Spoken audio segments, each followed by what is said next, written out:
Welcome to World of Sleepcraft.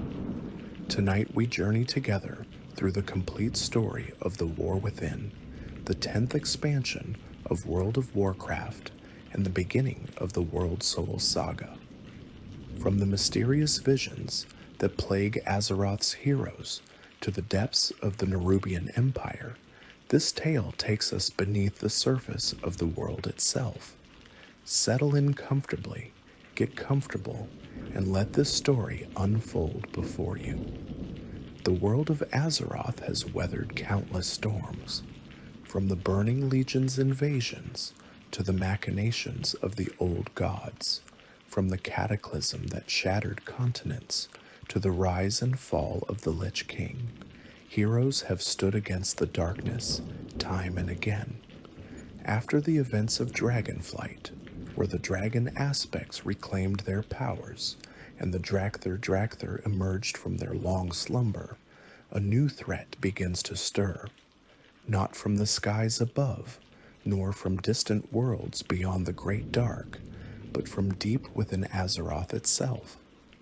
The Worldsoul Saga represents a new chapter in Warcraft's ongoing story, a trilogy of expansions that will explore the very heart of Azeroth. The War Within stands as the first of these three expansions, followed by Midnight and the Last Titan.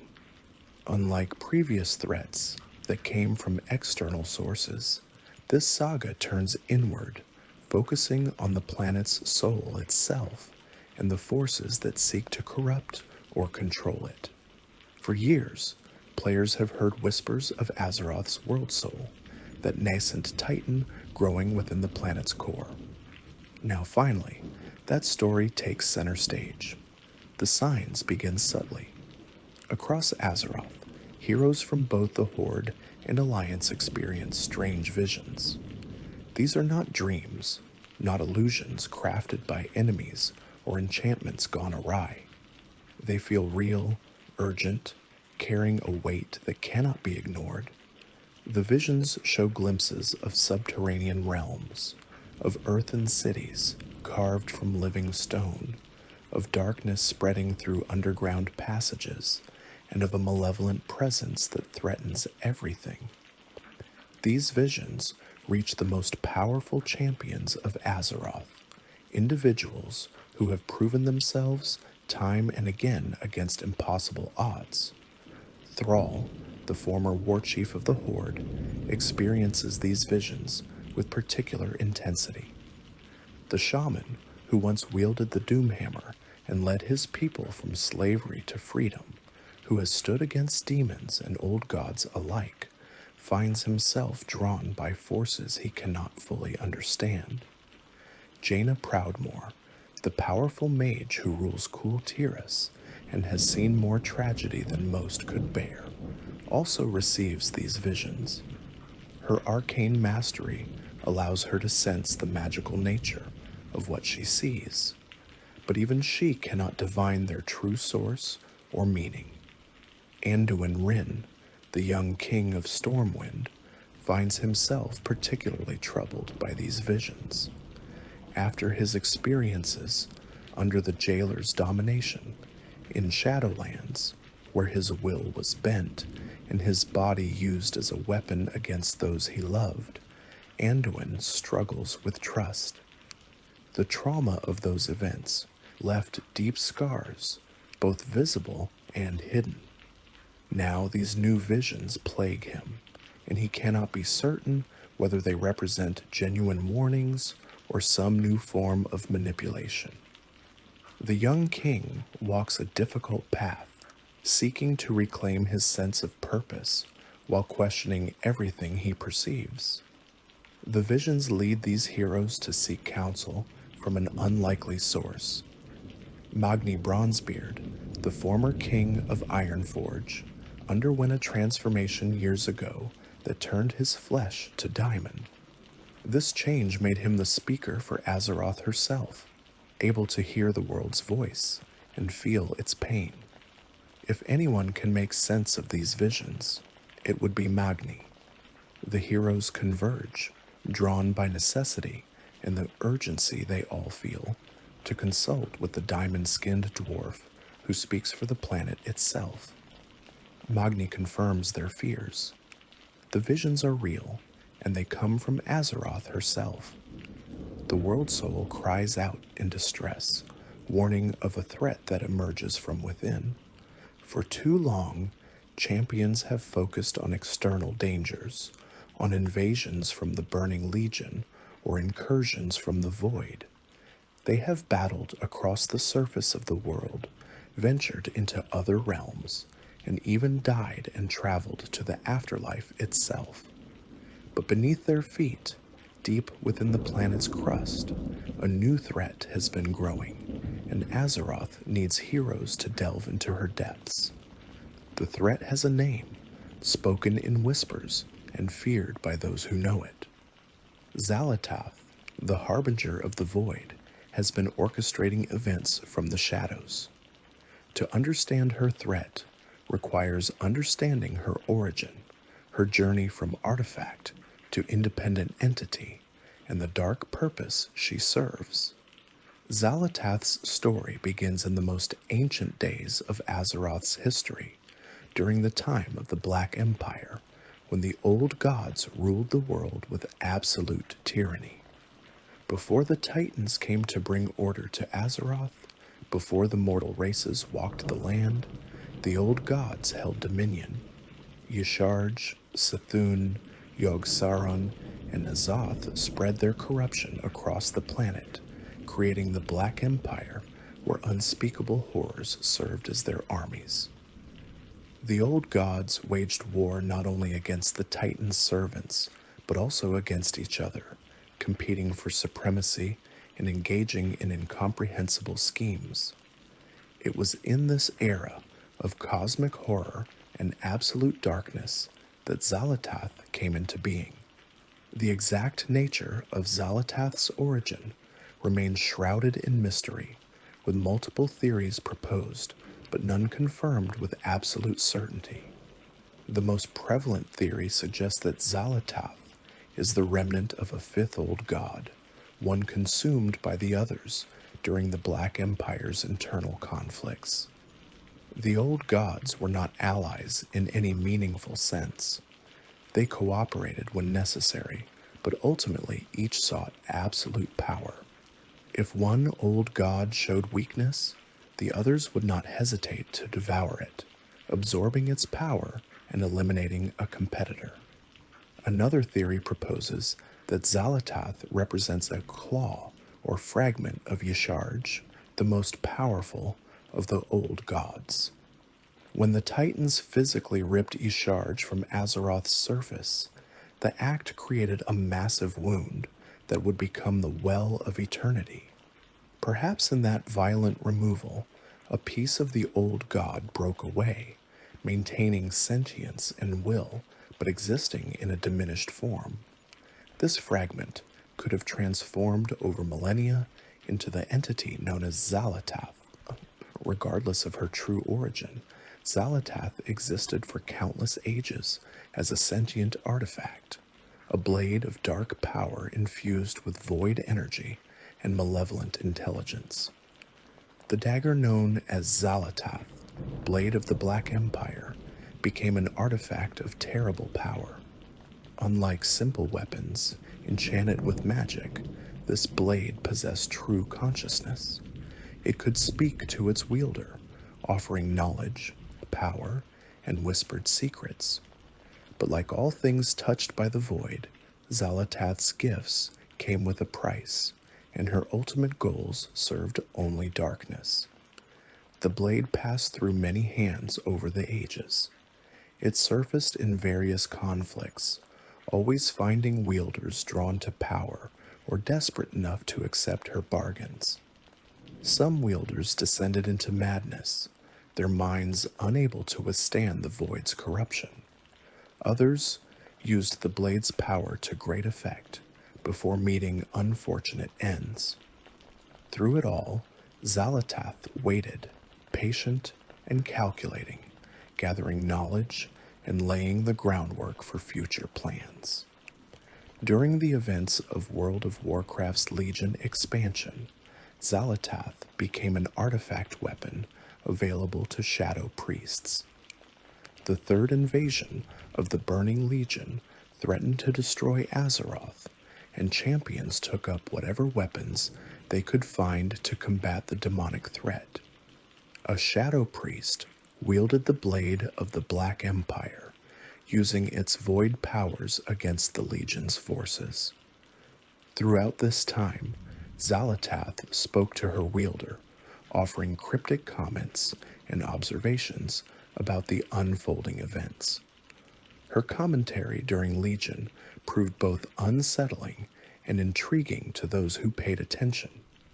Xal'atath demonstrated knowledge of cosmic forces and ancient history that few possessed. She made remarks about the Titans, the old gods, the void, and the fundamental nature of reality itself. Some of her statements seemed to mock the champion's efforts, while others hinted at larger truths hidden beneath surface appearances. She was clearly more than just a weapon, more than a simple tool to be used and discarded. When the Legion expansion concluded, Shadow Priests surrendered their artifact weapons, including Xal'atath. The blade was taken to the Chamber of Heart, where artifact weapons were drained of their power to heal Azeroth's wounds. But Xal'atath had no intention of remaining a passive prisoner. She had spent millennia bound within the blade, and the chaos of recent events provided an opportunity she had been waiting for. During the events of Battle for Azeroth, Xal'atath made her move. The old god N'Zoth, who had remained hidden beneath the ocean for ages, finally revealed himself and launched his assault on Azeroth. In the chaos and conflict surrounding N'Zoth's emergence, Xal'atath struck a bargain. She offered crucial assistance in exchange for her freedom from the blade. The exact details of this pact remain unclear, but its result was undeniable. Xal'atath freed herself from her prison, emerging as an independent entity, no longer bound to the dagger. But freedom required a form, a physical vessel, to anchor her consciousness. Xal'atath found her solution in the corpse of a high elf named Inanis. The circumstances of Inanis's death remain tragic, but Xal'atath cared nothing for the elf's former life or the body's previous inhabitant. She possessed the corpse, drawing upon the power of a void stone to animate it and make it her own. The body transformed, marked by void corruption, but fully under Xal'atath's control. She now walked Azeroth in physical form, free to pursue her own agenda. With her freedom gained, Xal'atath did not immediately reveal her presence or launch an obvious attack. Such direct approaches were not her style. She had existed for countless millennia, and she understood patience. Instead, she watched and waited, observing the state of Azeroth and identifying opportunities. She saw a world exhausted from constant conflict, with heroes who had battled through one crisis after another. She saw factions still divided despite facing existential threats, and deep beneath the surface, she saw potential allies and tools she could exploit. The entity calling herself the Harbinger of the Void had specific goals. She served the Void, that cosmic force of entropy and chaos that existed in fundamental opposition to the light. The Void sought to consume all existence, to return reality to a state of infinite possibility where nothing was true and all things existed simultaneously. Xal'atath understood that such abstract goals required practical steps, and she had identified a crucial target, Azeroth's Worldsoul. If the Void could corrupt Azeroth's nascent titan before it fully awakened, the consequences would be catastrophic. A Void-corrupted titan would possess unimaginable power, enough to threaten the entire cosmos. The Void Lords had been trying to corrupt a Titan for ages, sending old gods to various worlds as seeds of corruption. Azeroth represented their greatest opportunity, a world where old gods had already established themselves, and where the world soul remained vulnerable despite the Titan's efforts to protect it. Xal'atath needed allies for her plans, forces she could manipulate and direct toward her goals. She needed an army, resources, and a strategic position from which to strike at the world soul. As she considered her options, her attention turned to a place few surface dwellers knew existed: Khaz Algar, a hidden continent deep beneath the ocean, and the Nerubian civilization that dwelt in its deepest reaches. To understand why Xal'atath targeted Khaz Algar requires understanding this hidden land itself. The continent exists in the depths, beneath the waves, far from the major landmasses that most of Azeroth's inhabitants know. The Titans designated it as Sector AR 938 during their ordering of the world, recognizing it as a region of significant geological and magical importance. When the Titans shaped Azeroth, transforming it from a world of chaos into one of order, they paid particular attention to Khaz Algar. The Titans created the Earthen to serve as workers and warriors in their grand project. These beings of living stone, infused with the essence of Azeroth's world soul, possess strength, endurance, and loyalty to the Titan's designs. The Earthen helped carve mountains, create underground passages, and establish the infrastructure that would support the world's transformation. They were not slaves, but purpose-built creations who found fulfillment in their designated roles. After the Titans completed much of their work on Azeroth, they departed to continue their ordering of other worlds in the cosmos. But they left behind contingents of Earthen and other Titan-forged races to maintain what had been built and watch for any resurgence of chaos or old god influence. One particular group of Earthen received a special assignment. The Titan Keepers detected a significant geological anomaly in Sector AR 938, unusual readings that required investigation and monitoring. This Earthen expedition traveled to Sector AR 938, descending beneath the ocean to reach the hidden continent. What they found amazed them. Vast underground spaces, caverns larger than cities, geological formations of incredible beauty and complexity. The Earthen established themselves in this region, creating cities and facilities to support their mission. They began referring to Sector AR 938 by a new name, Khaz Algar, a name in their own language that honored their heritage and their connection to the land. The Earthen of Khaz Algar maintained their duties for generations, carefully monitoring the region and reporting their findings. But over time, a change occurred. The Titans had designed the Earthen to be resistant to the curse of flesh, an old god affliction that transformed beings of stone and metal into creatures of flesh and blood.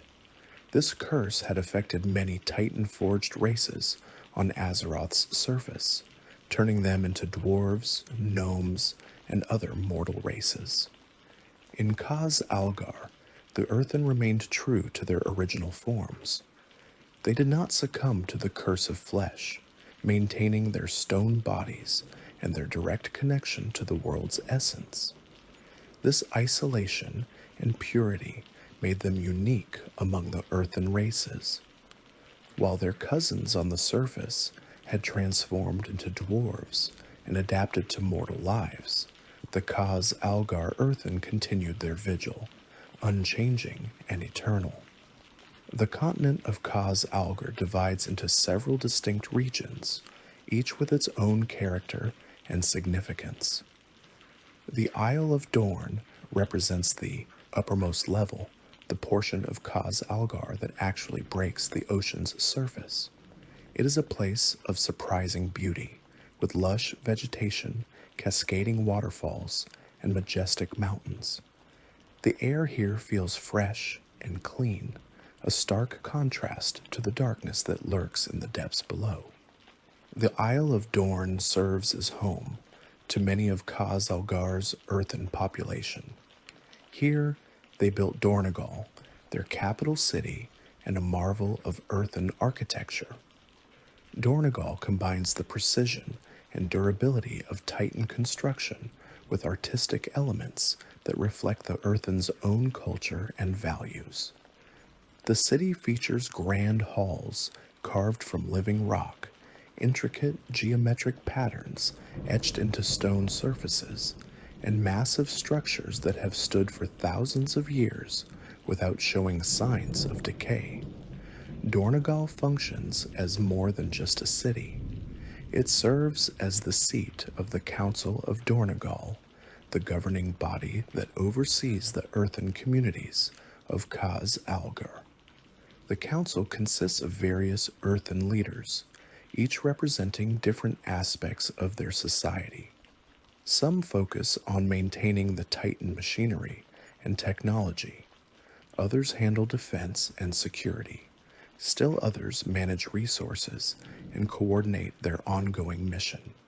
The council makes decisions through deliberation and consensus, maintaining the stability that has characterized Earthen society for millennia.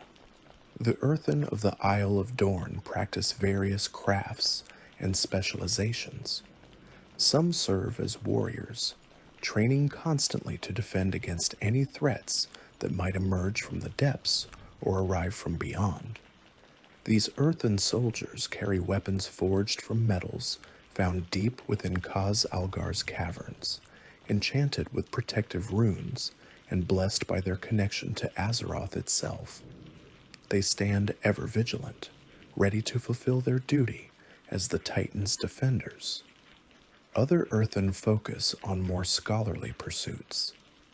They study the ancient records left by the Titans, deciphering instructions and understanding the greater purpose behind their work.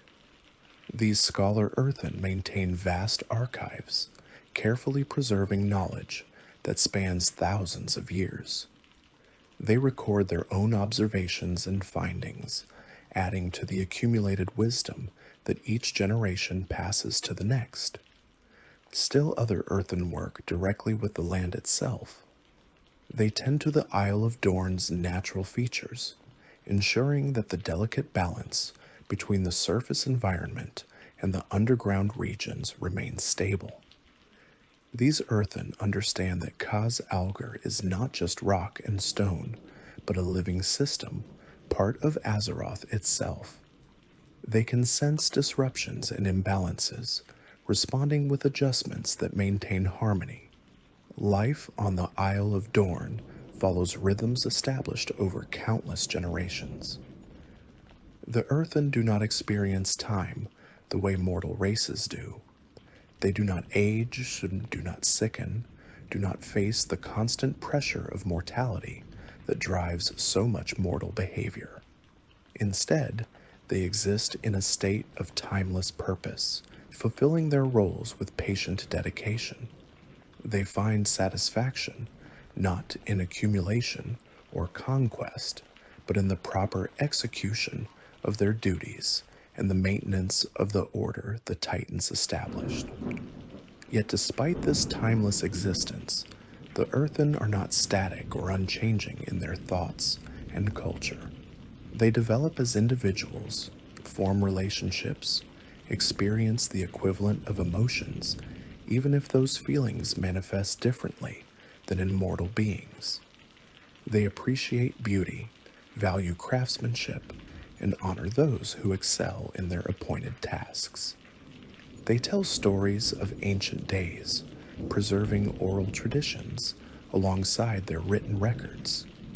They celebrate achievements, and mourn losses when Earthen fall in defense of their mission. The Isle of Dorn also hosts visitors from the deeper regions of Khaz Algar. Earthen from the ringing deeps travel to the surface to deliver reports, request supplies, or simply experience the openness of the sky after long periods in the caverns below. These visits provide opportunities for different Earthen communities to share information and maintain connections, ensuring that Khaz Algar's Earthen remain united in their purpose despite the vast distances separating different settlements. Descending from the Isle of Dorn leads to the Ringing Deeps, a vast network of caverns and passages that extends deep into Khaz Algar's underground regions. The name comes from the constant sounds that echo through these spaces, the rhythmic hum of Titan machinery, the distant clang of Earthen work crews, and most prominently, the deep resonant tones that seem to come from the rock itself. Some Earthen believe these sounds represent Azeroth's Worldsoul communicating, though others attribute them to purely geological phenomena. The Ringing Deeps serves as the industrial and technological heart of the Earthen civilization in Khaz Algar. Here, massive machines built by the Titans continue to operate, many of them running continuously for thousands of years without pause. These machines serve various purposes. Some regulate temperature and airflow throughout the underground regions, ensuring the environment remains stable. Others monitor seismic activity and magical currents, providing early warning of any dangerous developments. Still others serve mysterious purposes that even the Earthen do not fully understand, though they maintain them with religious devotion nonetheless. The Earthen who dwell primarily in the Ringing Deeps have developed specialized roles centered around this machinery. They call themselves Machine Speakers, a title that reflects their unique relationship with the Titan technology. Machine Speakers possess an almost intuitive understanding of how the various devices work. They can diagnose problems by listening to subtle changes in the machine's rhythms. They can perform repairs and adjustments with minimal tools, sometimes seeming to coax the machines back to proper function through will alone. Becoming a machine speaker requires extensive training and a particular aptitude. Young Earthen who show promise are apprenticed to experienced machine speakers, learning through observation and hands-on experience. They study the construction and function of various machines, memorizing the proper sounds and vibrations that indicate correct operation. They learn to read the ancient schematics left by the Titans, deciphering instructions written in languages predating most of Azeroth's current civilizations. The greatest responsibility of the machine speakers involves the Hall of Awakening, a facility of immense importance located deep within the Ringing Deeps. The Hall of Awakening serves as both a creation facility and a storage location for dormant Earthen. The Titans designed it to produce new Earthen when necessary, and to preserve existing Earthen in stasis during periods when their full numbers were not required. Over the millennia, many Earthen entered the Hall of Awakening, placing themselves in hibernation to conserve resources or wait for times when their skills would be needed. The Hall of Awakening functions through a combination of advanced technology and direct connection to Azeroth's world soul. Earthen placed in stasis within its chambers do not simply sleep. They enter a state of complete suspension where time effectively stops for them. They could remain in this state indefinitely, preserved perfectly, until the proper conditions trigger their awakening. The Hall's systems monitor these dormant Earthen constantly, ensuring their integrity and readiness. For generations, the machine speakers maintained the Hall of Awakening in perfect working order, but they never activated its awakening protocols. The dormant Earthen remained sleeping, their numbers unnecessary for the current population's needs. But the machine speakers knew that one day circumstances might change. One day, Khaz Algar might face a crisis, requiring all available Earthen to stand together. They kept the Hall ready for that eventuality, never imagining how soon it would come. The Ringing Deeps also contains extensive mining operations, though not for the reasons one might expect. The Earthen do not mine for wealth or trade. Instead, they extract specific minerals and metals needed to maintain the Titan machinery and perform their duties. They identify ore veins through their connection to the stone, sensing the presence of valuable materials the way a bloodhound scents prey. Their mining techniques minimize disruption to the surrounding geology, taking only what they need and leaving the earth as stable as possible. Living in the Ringing Deeps requires adaptation, even for beings as sturdy as the Earthen. The darkness is absolute in many areas, broken only by the bioluminescence of native fungi and the occasional light crystal installations the Earthen maintain. The air carries a mineral taste, filtered through stone and recycled through natural processes. The constant sounds create an ever-present background that visitors find either soothing or maddening depending on their temperament. Yet the Earthen thrive in these conditions.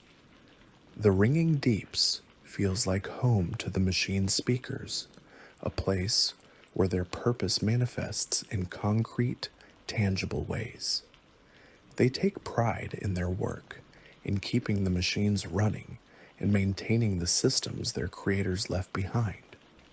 When a particularly old or complex machine finally requires repairs, when a problem that has persisted for years finally yields to their efforts, the machine speakers experience deep satisfaction. The relationship between the Earthen of the Isle of Dorn and those of the Ringing Deeps remains strong despite their different focuses. Both communities recognize that they serve the same ultimate purpose, just in different capacities. The surface Earthen defend and govern, maintaining connections and watching for external threats. The machine speakers maintain the hidden infrastructure that makes everything else possible. Neither could fulfill their mission without the other, and this mutual dependence creates bonds of respect and cooperation. Deeper still beneath the Ringing Deeps lies Hallowfall, a region that defies expectations for an underground realm. Unlike the darkness that characterizes most subterranean spaces, Hallowfall glows with constant illumination. At its center, a massive crystal called the Keystone radiates light throughout the cavern, creating an environment where the distinction between day and night blurs into perpetual twilight. This light makes Hallowfall unique among Khaz Algar's regions, and it attracts beings who find the eternal darkness of the deep earth oppressive. The Keystone's origin remains mysterious, even to the Earthen. Some believe the Titans placed it as part of their ordering of Khaz Algar, a source of light and energy to support life in the depths. Others theorize that it formed naturally, a geological phenomenon involving rare crystals and magical convergence. Regardless of its origin, the Keystone serves as Hallowfall's heart, and all who dwell here organize their lives around it. The most significant inhabitants of Hallowfall are not Earthen but humans, specifically the Arathi, descendants of the ancient Arathor Empire that once ruled much of the Eastern Kingdoms. Understanding how humans came to dwell in Khaz Algar's depths requires knowing their history. Thousands of years ago, the Arathor Empire represented the pinnacle of human civilization. Founded by Thoradin after he united the human tribes, Arathor brought peace and prosperity to humanity during an age when the world was far more dangerous than it is today. But empires do not last forever. Internal conflicts, external pressures, and the simple passage of time weakened Arathor. The empire eventually fragmented into separate kingdoms: Stormwind, Lordaeron, Alterac, Dalaran, Gilneas, Kultiras, and Stromgarde. Each of these successor states claimed legitimacy as Arathor's heir, but none could reunite the empire. The age of human unity ended, replaced by an era of independent kingdoms that sometimes cooperated and sometimes competed. One group of Arathi refused to accept this fragmentation. They believed that human unity under a single banner represented not just a political arrangement, but a sacred duty. These traditionalists viewed the empire's collapse as a betrayal of Thoradin's vision and a rejection of humanity's destiny. Rather than remain in the Eastern Kingdoms and watch their ideals fade, this group made a radical choice. They would leave, seeking a new land where they could preserve true Arathor values and build a society that honored the old ways. These Arathi exiles sailed into the Great Sea, venturing far from known lands in search of a new home.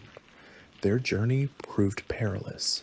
Storms battered their ships, sea creatures threatened their fleets, and supplies ran dangerously low.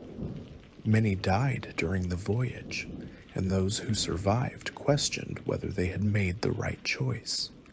But their faith in the light and their commitment to their mission sustained them through the worst trials. Eventually, the Arathi fleet discovered Khaz Algar.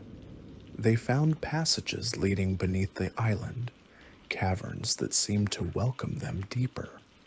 Following these passages, they eventually reached Hallowfall, drawn by the Keystone's light. Here, they found a place that could support human life, an underground realm where they could build a new society free from the disappointments and compromises of the surface world. The Arathi settled in Hallowfall, establishing communities around the Keystone and beginning their new lives. The Arathi brought their culture and traditions with them, particularly their devotion to the light. They built temples and shrines, places where they could practice their faith and teach their children the values they held dear. They established a military tradition focused on defense and discipline, knowing that the underground world held dangers they could barely imagine.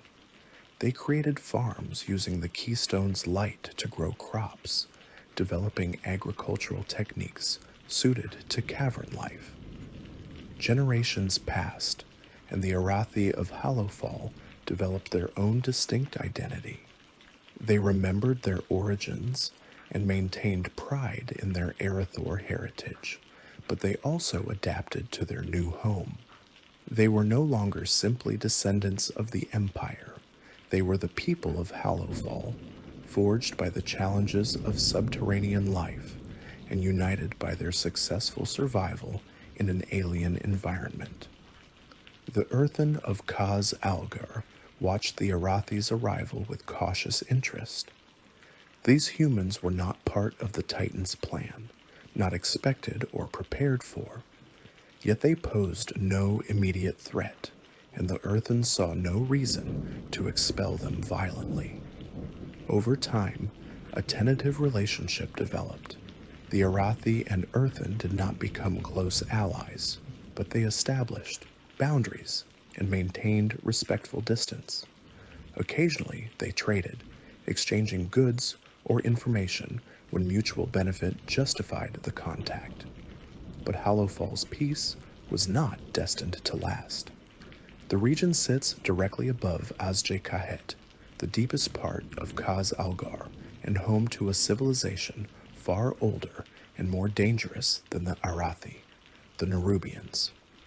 These spider-like beings have dwelt in the deep earth since before recorded history, and they view Hallowfall as territory that rightfully belongs to them.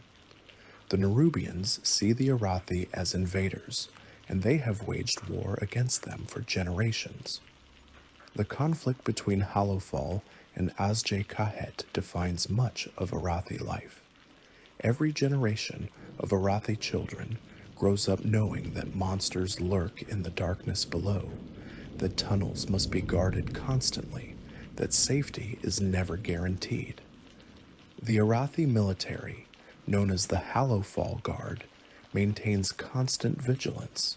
They patrol the boundaries between Hallowfall and the deeper passages, watching for Nerubian incursions and responding to attacks with disciplined ferocity. Among the Arathi defenders, few stand as prominent as Farron, a warrior who has dedicated her life to protecting her people. Farron embodies the Arathi ideal, devoted to the light, skilled in combat, and absolutely committed to Hallowfall's survival. She has fought Nerubians more times than she can count, bearing scars from battles that would have killed lesser warriors. Her troops respect her, not just for her skills, but for her willingness to stand alongside them, to face the same dangers and endure the same hardships. Farron understands something that troubles her deeply. The war with the Nerubians has intensified recently. The attacks come more frequently, the Nerubians fight with greater desperation and coordination, and prisoners speak in frantic whispers about changes in their society. Something in Azj-Kahet has shifted, some fundamental change that drives the Nerubians to greater aggression. Farron does not yet know what causes this change, but she recognizes that Hallowfall faces its greatest danger in generations. The Arathi have tried to understand their Nerubian enemies, but find them deeply alien. Nerubians possess intelligence and culture. They build cities and craft items. They organize themselves into complex social structures. Yet their minds work in ways humans struggle to comprehend. Nerubians value the collective over the individual, view pain and death differently, and hold priorities that make little sense to mammalian thinking. This fundamental alienness makes negotiation nearly impossible and conflict inevitable. Life in Hallowfall revolves around the constant threat from below. Children train in combat from a young age, learning to wield weapons and recognize danger.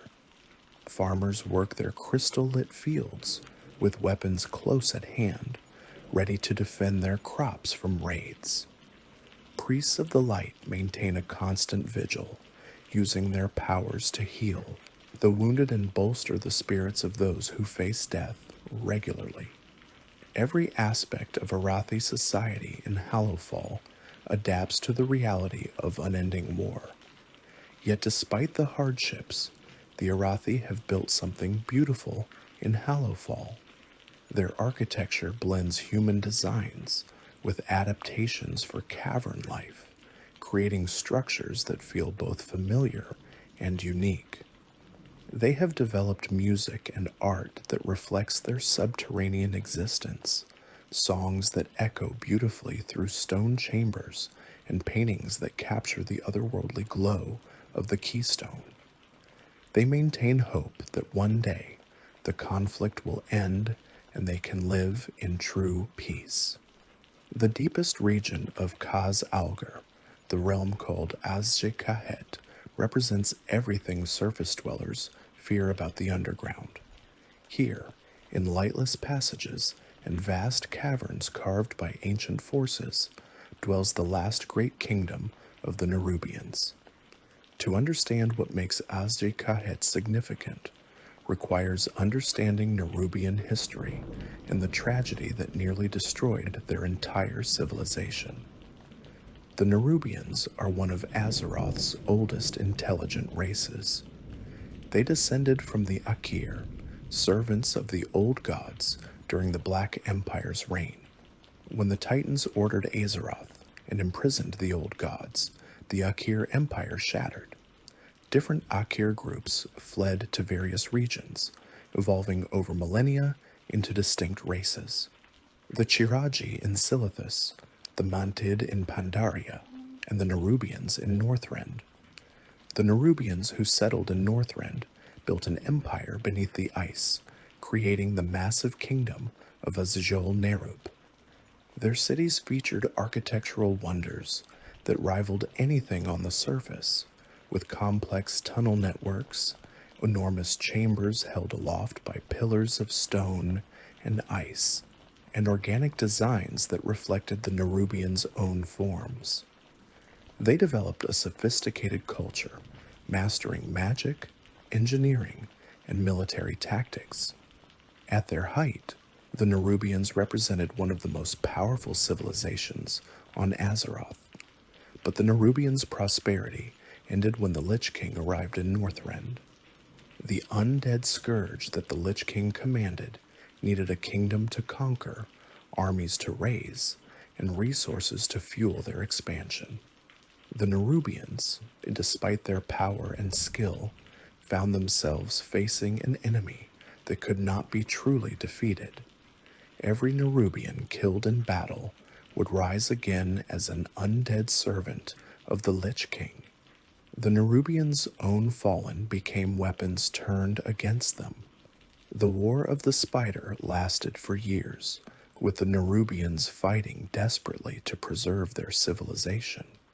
They collapsed tunnels to slow the Scourge's advance, flooded chambers to destroy undead forces, and fought battles that killed thousands on both sides. Nerubian sorcerers developed spells specifically designed to destroy undead, while their warriors trained to fight enemies that felt no pain and knew no fear. But ultimately, the Nerubians could not overcome the fundamental advantage their enemy possessed. Azj-Nerub fell, its cities conquered, and its people either destroyed or raised as undead mockeries. The Crypt Lords who served the Lich King were once Nerubian kings and heroes, their minds enslaved and their bodies transformed into instruments of destruction. The few Nerubians who survived the war fled, scattering to remote corners of Northrend or sealing themselves in isolated passages, hoping to outlast the Scourge and one day reclaim their homeland. But not all Nerubians lived in Northrend. Unknown to most surface dwellers, a Nerubian population had established itself in Khaz Algar thousands of years ago. These Nerubians built their own kingdom in the deepest reaches of the continent, creating a society separate from their Northrend cousins. When Azj-Nerub fell to the Lich King, the Nerubians of Khaz Algar became the last true Nerubian kingdom in existence. Azj-Kahet, the Khaz Algar Nerubian kingdom, developed differently from Azj-Nerub.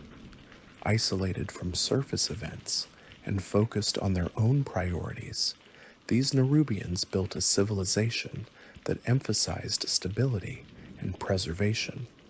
They knew about the old gods' imprisonment, but were not directly corrupted by them. They maintained their independence, building a society that honored ancient Nerubian traditions while developing their own unique characteristics.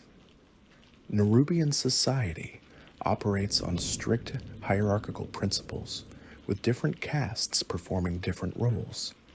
At the bottom are the workers and drones, Nerubians who handle labor, construction, and basic tasks. Above them are the warriors, trained from hatching to fight and defend the kingdom.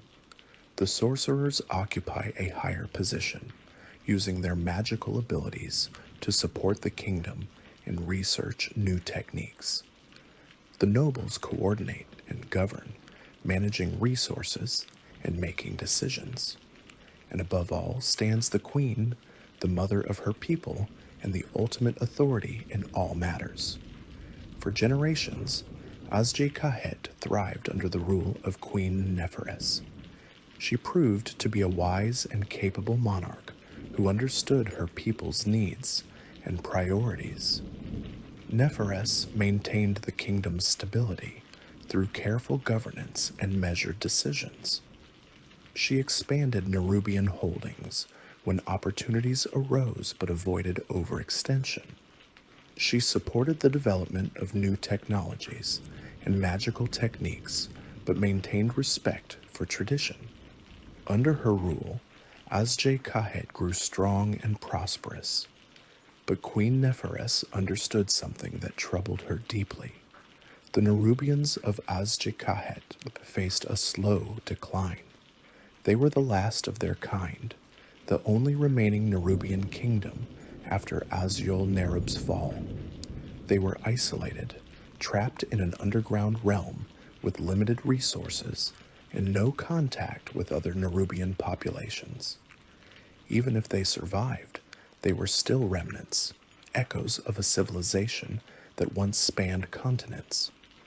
This melancholy awareness of decline made some Nerubians desperate for change.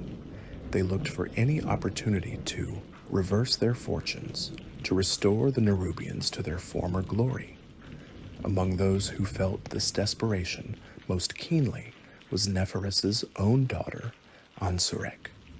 The young princess possessed ambition and hunger that her mother found troubling. Ansurek did not just want to preserve Azj-Kahet. She wanted to expand it, to conquer, to make the Nerubians dominant once again. Ansurek's opportunity came when Xal'atath turned her attention to Azj-Kahet. The Harbinger of the Void had been searching for allies she could manipulate, forces she could direct toward her own goals. The Nerubians, with their ancient connection to the old gods and their sophisticated civilization, presented ideal candidates. Xal'atath approached Queen Neferes first, offering power beyond imagination. The Void entity spoke to Neferes of transformation, of evolution that would make the Nerubians unstoppable. She offered the black blood, a substance infused with void energy and old god corruption.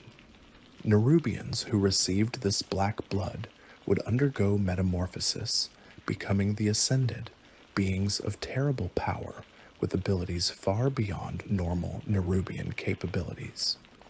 With the Ascended as her army, Neferes could conquer not just Khaz Algar, but eventually return to Northrend, reclaiming Nerub and restoring the Nerubians to supremacy.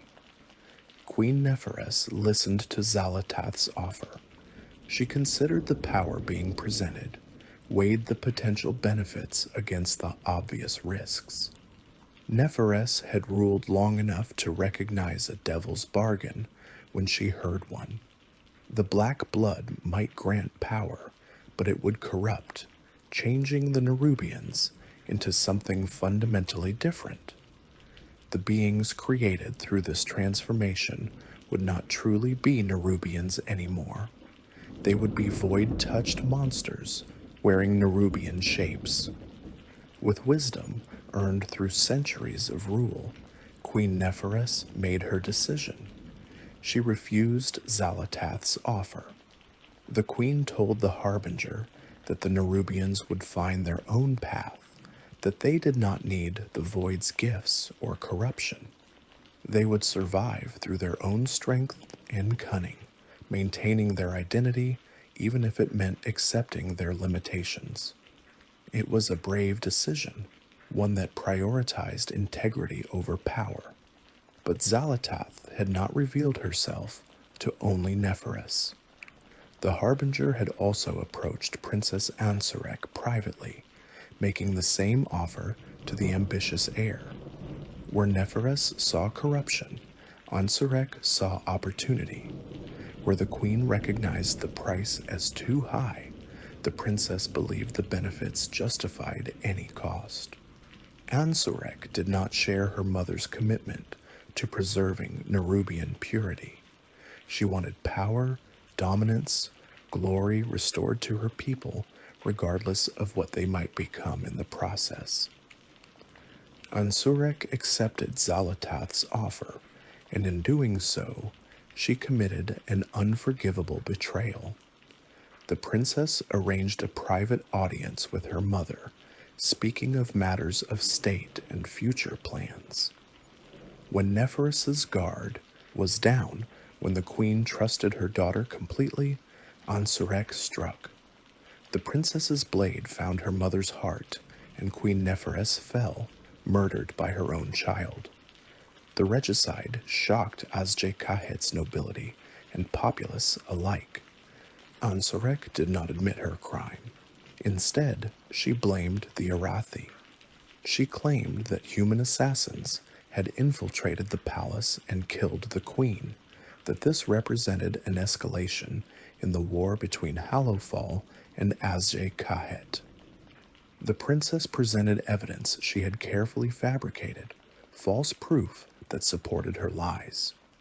In the chaos and grief following Neferus's death, most Nerubians accepted Ansurek's explanation. With her mother dead and no other heirs available, Ansurek ascended to the throne as Queen of Azj-Kahet. She immediately began implementing her plans, accepting Xal'atath's black blood and undergoing the transformation herself.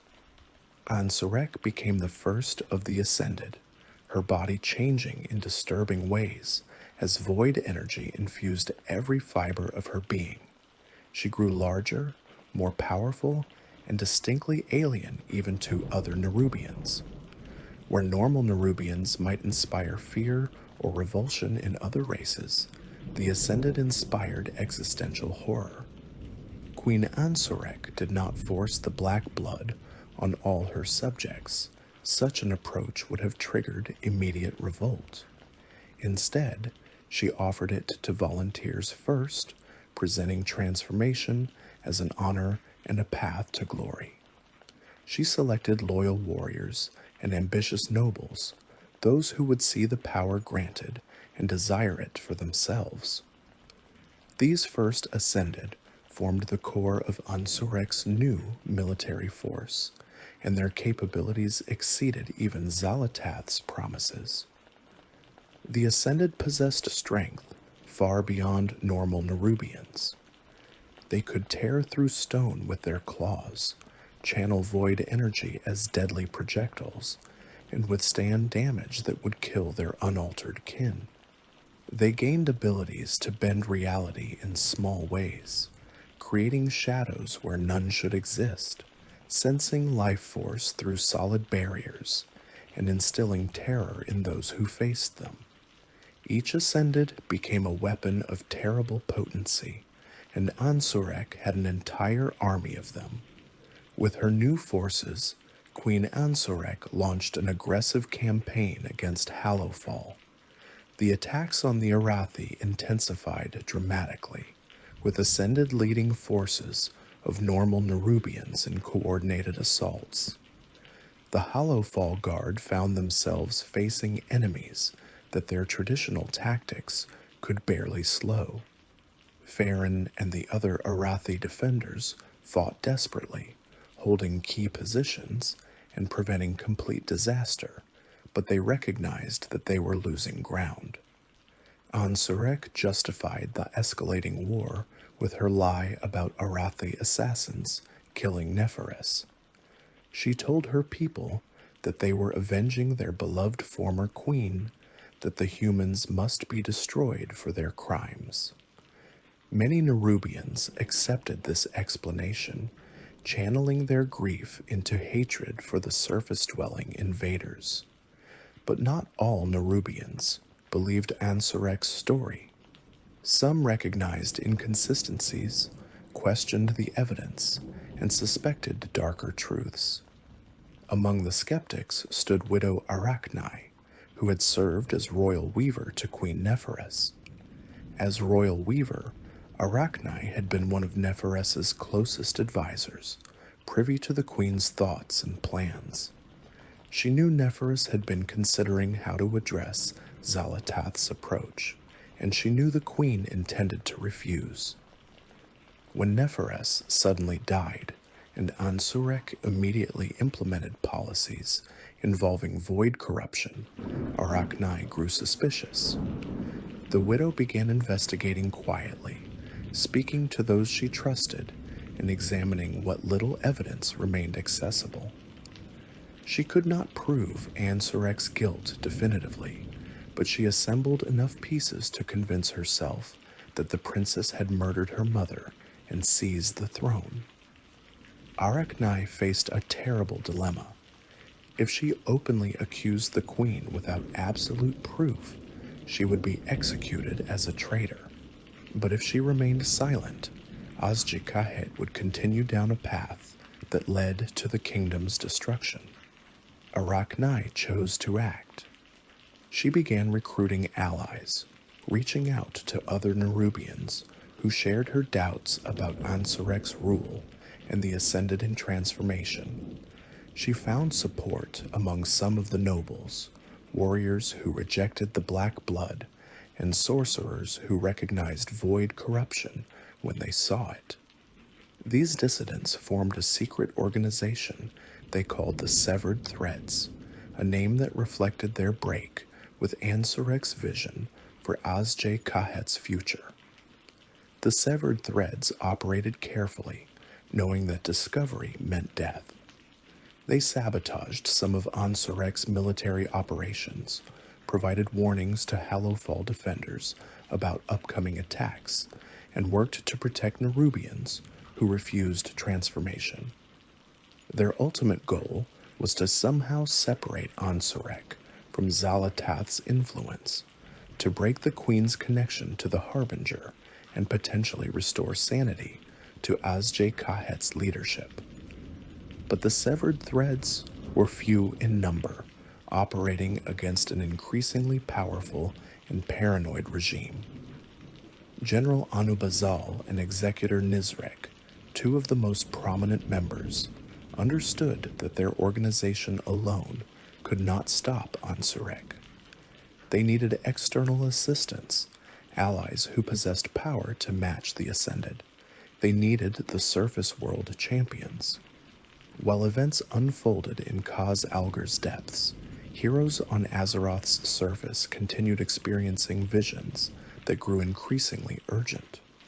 Thrall, Jaina, and Anduin consulted with Magni Bronzebeard, learning what they could about the threat emerging from below.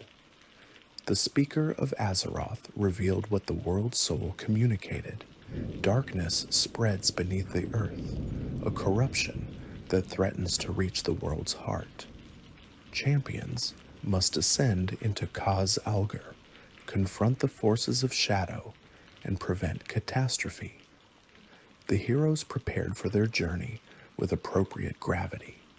They gathered resources, recruited allies, and made contingency plans for their potential absence from surface affairs. Thrall brought shamanic wisdom and his connection to Azeroth's elemental spirits. Jaina wielded arcane magic, powerful enough to rival the greatest mages in history. Anduin, despite his trauma and doubts, carried the light's blessing and a determination to protect Azeroth however he could. Alleria Windrunner joined their expedition as well. The High Elf Ranger had undergone her own transformation, becoming a Void Elf after exposure to Void energies. This connection to the Void gave her insights into how such powers operated and potential vulnerabilities they might possess. Alleria could sense Void corruption the way a bloodhound scents prey, making her invaluable for tracking Xal'atath's influence. Bronn Bronzebeard, Magni's brother and a renowned explorer, provided historical and archaeological expertise. Bronn had ventured into countless ruins and studied numerous ancient civilizations. His knowledge of Titan facilities and old god corruption would prove crucial in understanding what they found in Khaz Algar. The dwarf's enthusiasm for adventure remained undimmed despite his age, and he relished the opportunity to explore an entirely unknown region. The expedition's composition represented both factions and multiple races working together toward a common goal. This unity, forced by necessity but genuine in execution, demonstrated how far Azeroth's people had come since the days of constant faction warfare. The current threat transcended petty conflicts between Horde and Alliance. If Xal'atath succeeded in corrupting Azeroth's world soul, everyone would suffer regardless of faction affiliation. The hero's journey to Khaz Algar required finding the hidden continent first. Using information provided by Magni and following the vision's guidance, they ventured into the Great Sea, far from established shipping lanes. The ocean here seemed darker somehow, the waters colder and more turbulent. Eventually, they spotted their destination, an island that appeared on no conventional maps, rising from the sea like a Titan's fortress. As their vessel approached Khaz Algar's shores, they witnessed something catastrophic. The sky above the island twisted and tore, a magical disruption of incredible magnitude. Through this tear plummeted Dalaran, the floating city of mages, falling from its position in the sky where it had been stationed above the broken isles.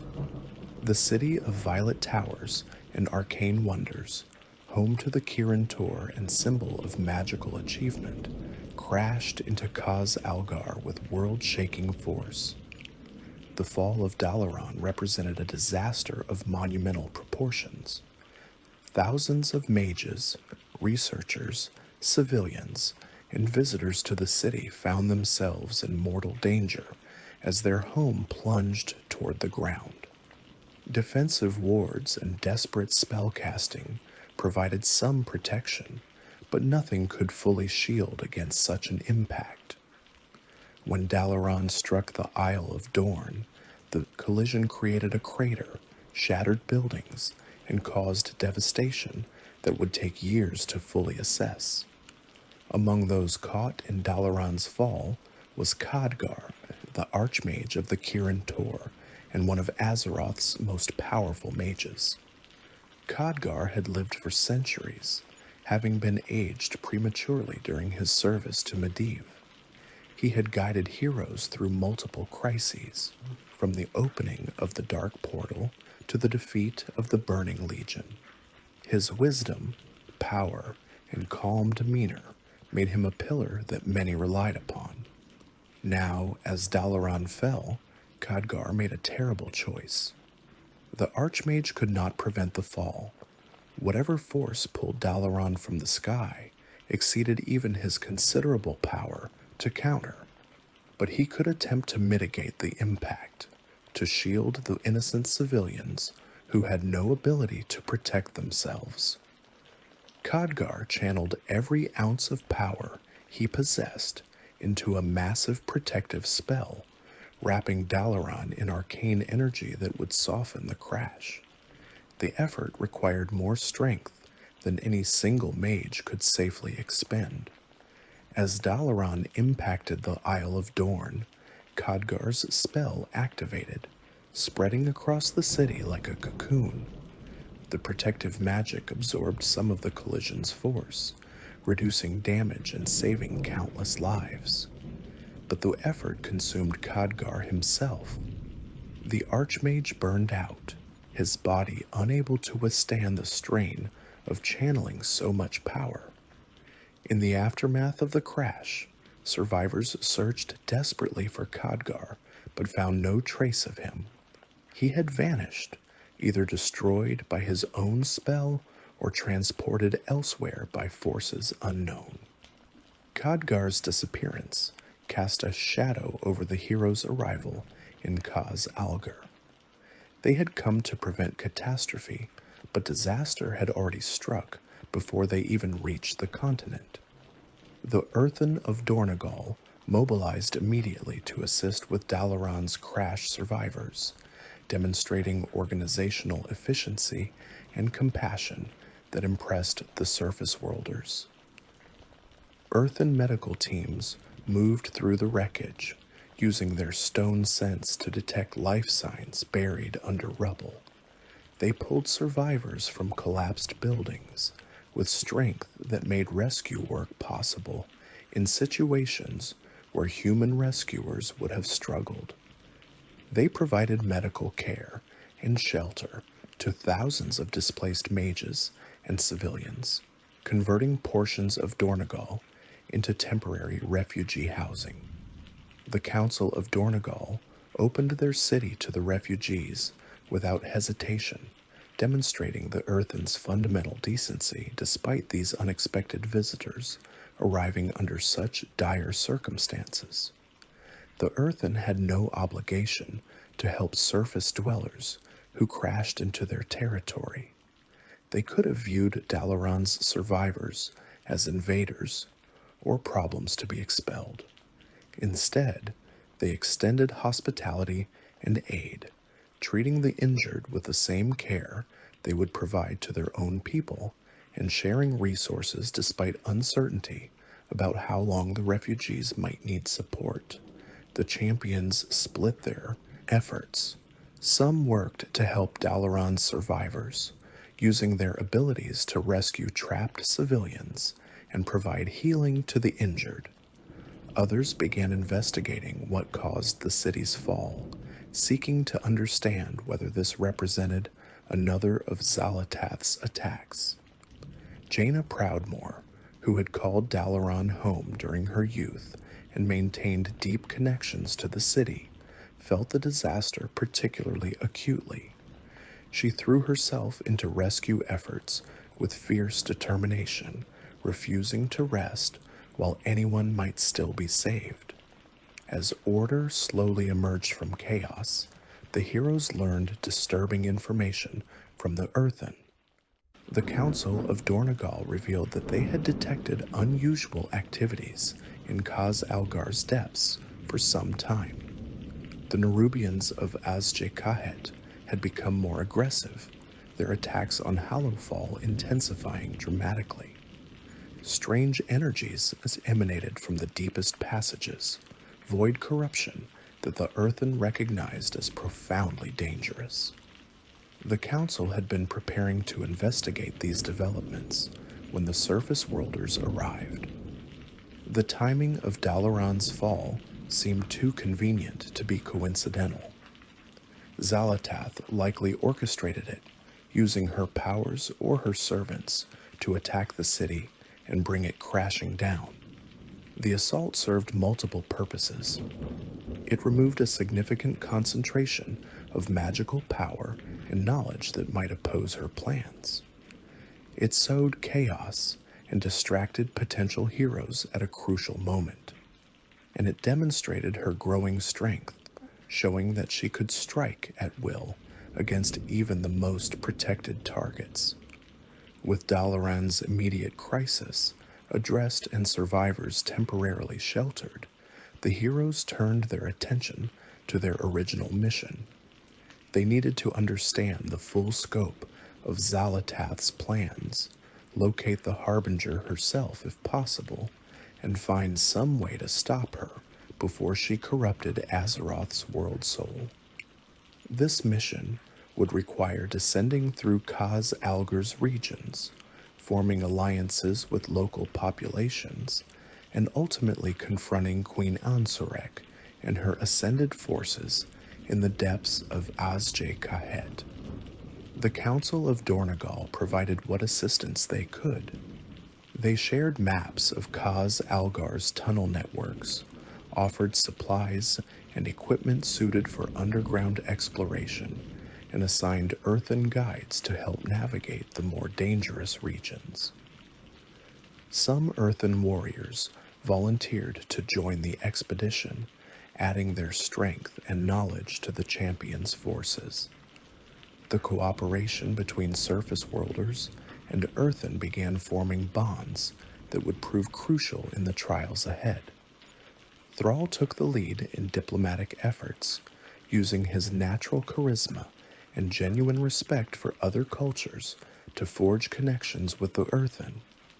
The former war chief understood that victory would require more than just martial strength. It would need cooperation and trust between different peoples. He spent time learning about Earthen culture, listening to their concerns, and finding common ground between their Titan-forged mission and the hero's need to protect Azeroth. As the champions prepared to descend deeper into Khaz Algar, they received unexpected contact. A secret message reached them, delivered through intermediaries and carefully worded to avoid detection. The severed threads made contact with the surface worlders, revealing their existence and offering alliance against Queen Ansurek. Widow Arach-Nai and her fellow dissidents provided crucial intelligence about Azj-Kahet's layout, the Ascended's capabilities, and Xal'atath's presence in the kingdom. This information proved invaluable. The heroes learned that Xal'atath was not merely influencing Ansurek from a distance.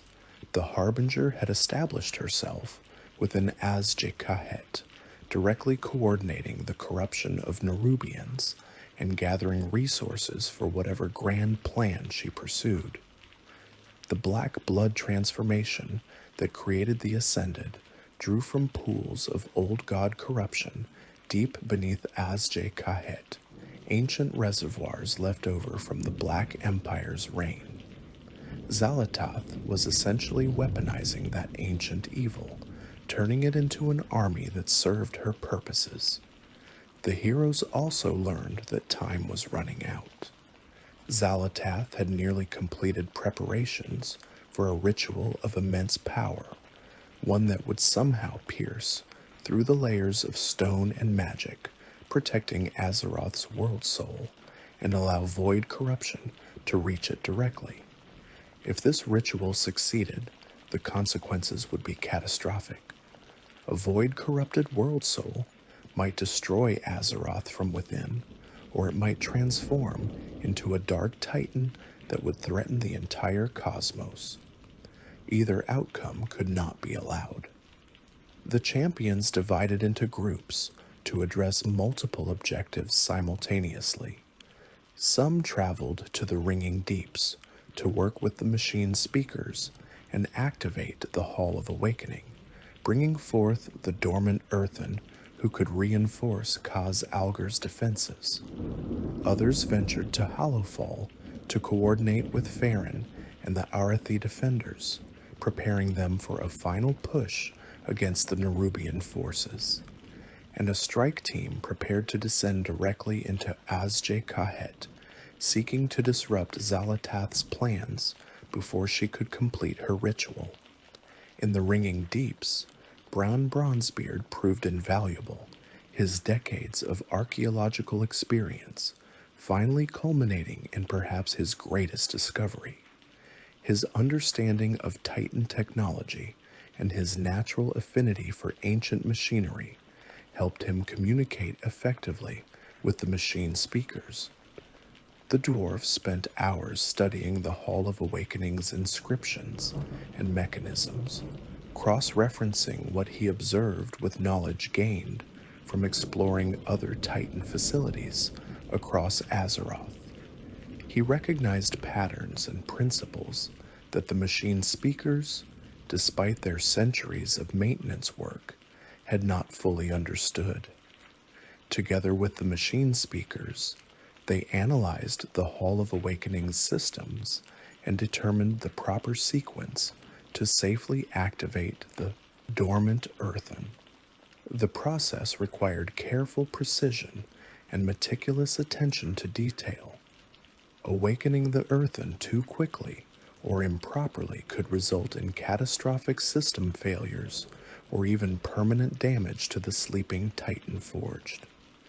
Bran developed a phased activation protocol that would bring the Earthen online gradually, allowing the Hall's systems to stabilize between each wave of awakenings. The machine speakers were initially skeptical of taking advice from a surface dweller about technology their people had maintained for thousands of years. But Bran's enthusiasm, combined with his demonstrable knowledge and respectful approach, gradually won them over. He asked questions rather than making assumptions, listened carefully to their expertise, and openly acknowledged when they knew things he did not. This collaborative approach created a partnership that benefited from both the machine speaker's practical experience and Bran's comparative perspective from studying multiple Titan sites. The awakening began with deep rumbles that resonated through the ringing deeps. The Hall of Awakening's crystalline chambers pulsed with energy as the stasis fields began releasing their charges. One by one, the dormant Earthen opened their eyes, awakening from slumber that had lasted centuries or even millennia. They emerged confused at first, needing time to process how much time had passed. But as the machine speakers explained the current crisis, the newly awakened Earthen immediately pledged their service. These reinforcements arrived at a crucial moment. The Earthen forces in Khaz Algar had been stretched thin, defending multiple locations against increasingly aggressive attacks. The awakened Earthen provided fresh troops who had not been worn down by constant combat. They brought with them skills and knowledge from earlier eras, techniques that had been lost or forgotten in the intervening years.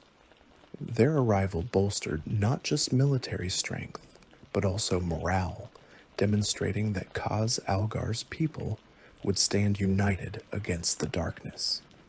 In Hallowfall, the champions found the Arathi struggling, but unbroken. Faerun welcomed the surface worlders with cautious hope, recognizing that these powerful individuals might tip the balance in the war against Azj-Kahet. Jaina, in particular, formed a strong connection with Faerun.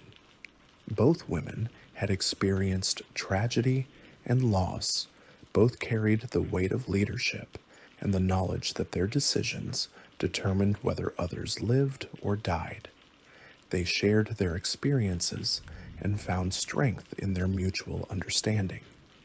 The surface champions helped reinforce Hallowfall's defenses, using magic and engineering to strengthen walls and seal vulnerable passages. Jaina worked with Arathi mages to create wards that would resist void corruption, protective enchantments specifically designed to counter the Ascended's abilities. Thrall called upon elemental spirits, convincing earth and water elementals to aid in Hallowfall's defense. Even in Khaz Algar's depths, the elements responded to a true shaman's call. Preparations complete, the time came for the final assault. The strike team would descend into Azj-Kahet, fighting through Nerubian forces to reach Nerub-ar Palace, where Queen Ansurek ruled, and where Xal'atath conducted her ritual. The severed threads provided intelligence on the best routes and likely resistance. They could not accompany the champions directly without exposing their existence, but they would create diversions and sabotage Ansurek's forces where possible. The descent into Azj-Kahet tested the champions' resolve. The passages grew darker, the air more oppressive, and the sensation of void corruption intensified with every step deeper. They fought through Nerubian warriors who defended their territory with desperate ferocity, battled Ascended, whose powers forced the heroes to adapt their tactics constantly, and navigated traps designed to kill intruders. The journey claimed casualties, with some of their Earthen and Arathi allies falling in combat, their sacrifices buying progress toward the goal. The architecture of Azj-Kahet disturbed those who saw it.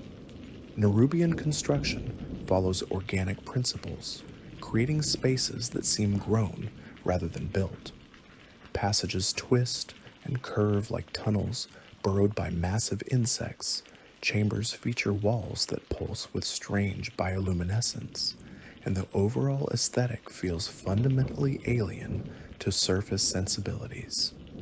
For the champions, every step through Azj-Kahet reinforced how different Nerubians were from surface races, how their minds operated according to incomprehensible principles.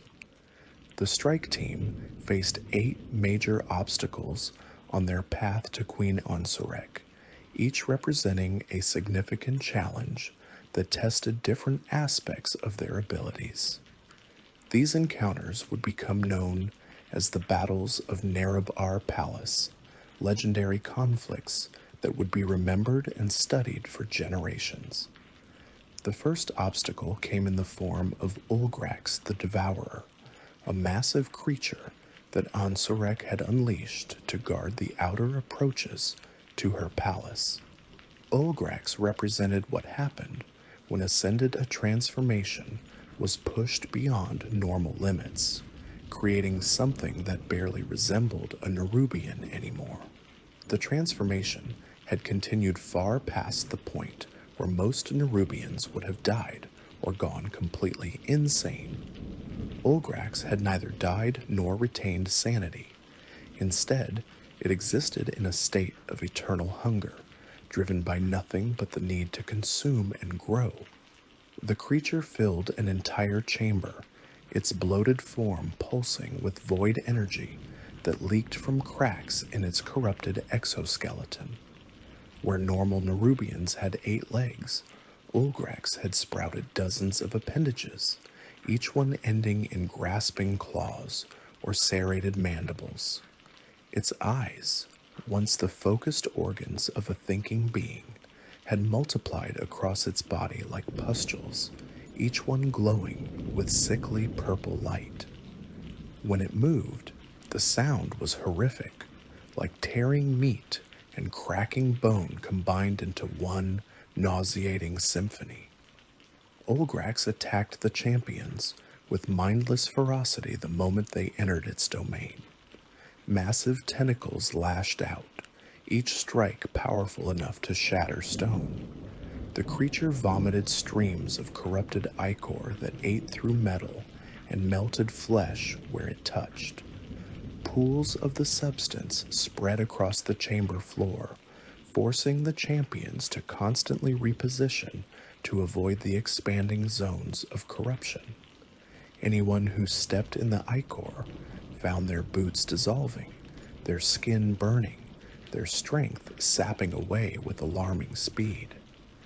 The champions fought carefully, using coordination and tactical positioning to avoid Ulgrax's devastating attacks while slowly wearing down its immense vitality. Thrall called upon the earth itself, raising barriers of stone to block the creature's tentacles and redirect the flows of ichor away from vulnerable allies. Jaina froze portions of the beast, making its movements sluggish and creating opportunities for melee fighters to strike at weak points. Anduin channeled the light into waves of healing energy, desperately working to keep everyone alive as injuries mounted. The battle tested their endurance as much as their skill. Ulgrax simply refused to die. Wounds that should have been fatal merely slowed it slightly. Limbs that were severed continued thrashing on the ground, attacking independently until they were completely destroyed. The creature could regenerate damage by consuming its own shed parts, forcing the champions to carefully destroy every piece they managed to cut away. Hours passed in brutal combat, with the team growing exhausted while Ulgrax seemed inexhaustible. The turning point came when Alleria identified the core of Ulgrax's void corruption, a pulsing mass of energy buried deep within its bloated body. She guided the others to concentrate their attacks on that specific point, ignoring the countless distractions and false targets the creature presented. When they finally pierced through to the core and destroyed it, Ulgrax collapsed with a sound like a deflating bladder. The massive body dissolved into putrid slime that slowly evaporated, leaving behind only a foul stench and the exhausted champions standing in its chamber. Beyond Ulgrax, they encountered the bloodbound horror, a creature of void energy given physical form through dark rituals. The horror had no true shape, no permanent form that could be observed consistently. One moment it appeared as a swirling vortex of darkness, studded with eyes that wept blood. The next, it resembled a skeletal figure wrapped in chains of solidified shadow. Then it became something indescribable, a geometric impossibility that hurt to look at directly. The creature existed partially outside normal reality, phasing between dimensions in ways that defied comprehension. This entity possessed abilities that warped reality around it, creating zones where the laws of physics became unreliable. Gravity would reverse without warning, sending champions floating toward the ceiling or crushing them against the floor. Time moved at different rates in different parts of the chamber, with some fighters moving in slow motion, while others experienced everything at triple speed. Solid stone walls became translucent and permeable, while empty air hardened into invisible barriers that bruised those who ran into them. The horror attacked not with conventional weapons, but with manifestations of terror and madness. It projected hallucinations directly into the minds of those fighting it, showing them visions of their worst fears made real. Each champion saw something different.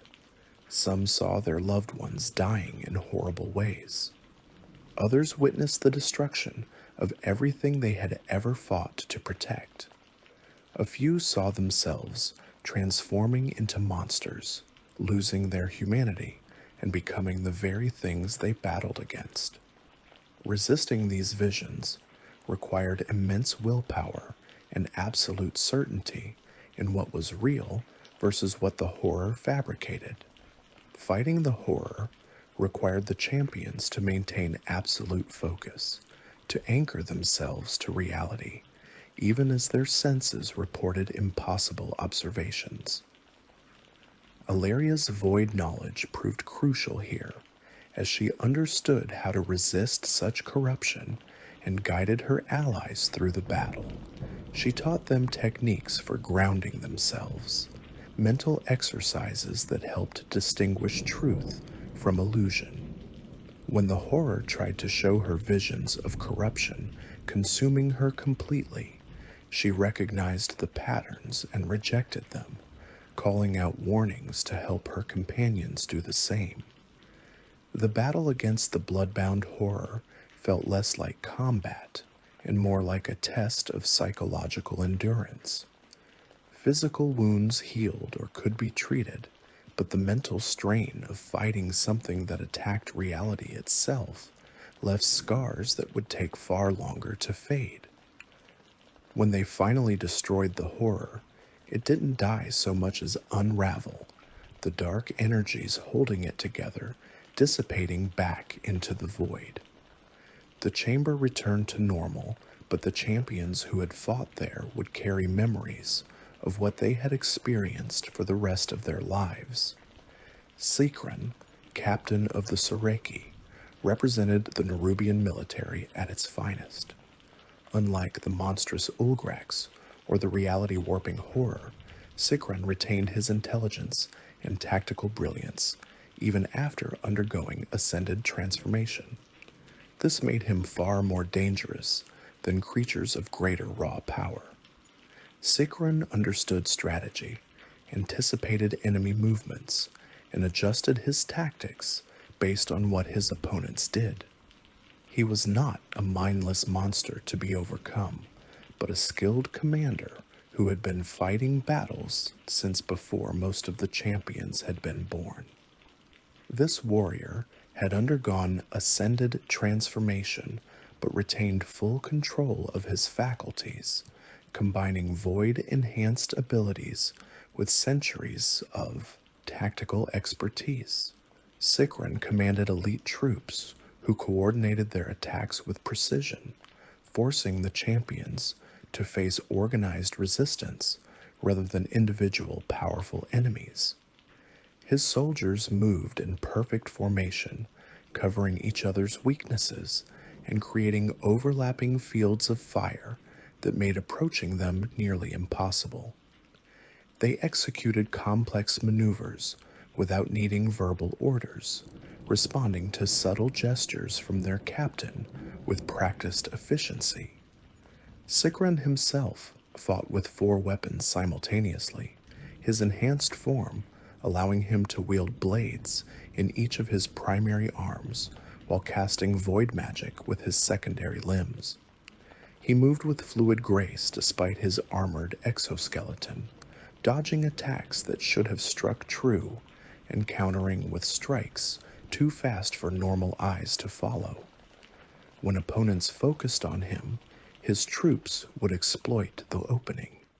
When they attacked his soldiers, Siegfried would punish them. He had no obvious weakness, no pattern that could be easily exploited. The battle tested the hero's ability to work as a unit, to trust each other, and execute complex maneuvers under pressure. They had to match Siegfried's tactical sophistication with their own coordination. Thrall and Jaina worked together, with the shaman creating barriers that channeled enemy movement into zones where the mage could devastate them with area spells. Anduin provided not just healing, but tactical guidance, his perspective from the rear lines, letting him see developing threats and call out warnings. Alleria used her ranger skills to identify and eliminate key targets among Siegfried's troops, disrupting their formations and creating opportunities. The fight lasted hours, a grueling test of stamina and tactical acumen. Siegfried made the champions work for every inch of progress, contesting every position and making them pay dearly for each mistake.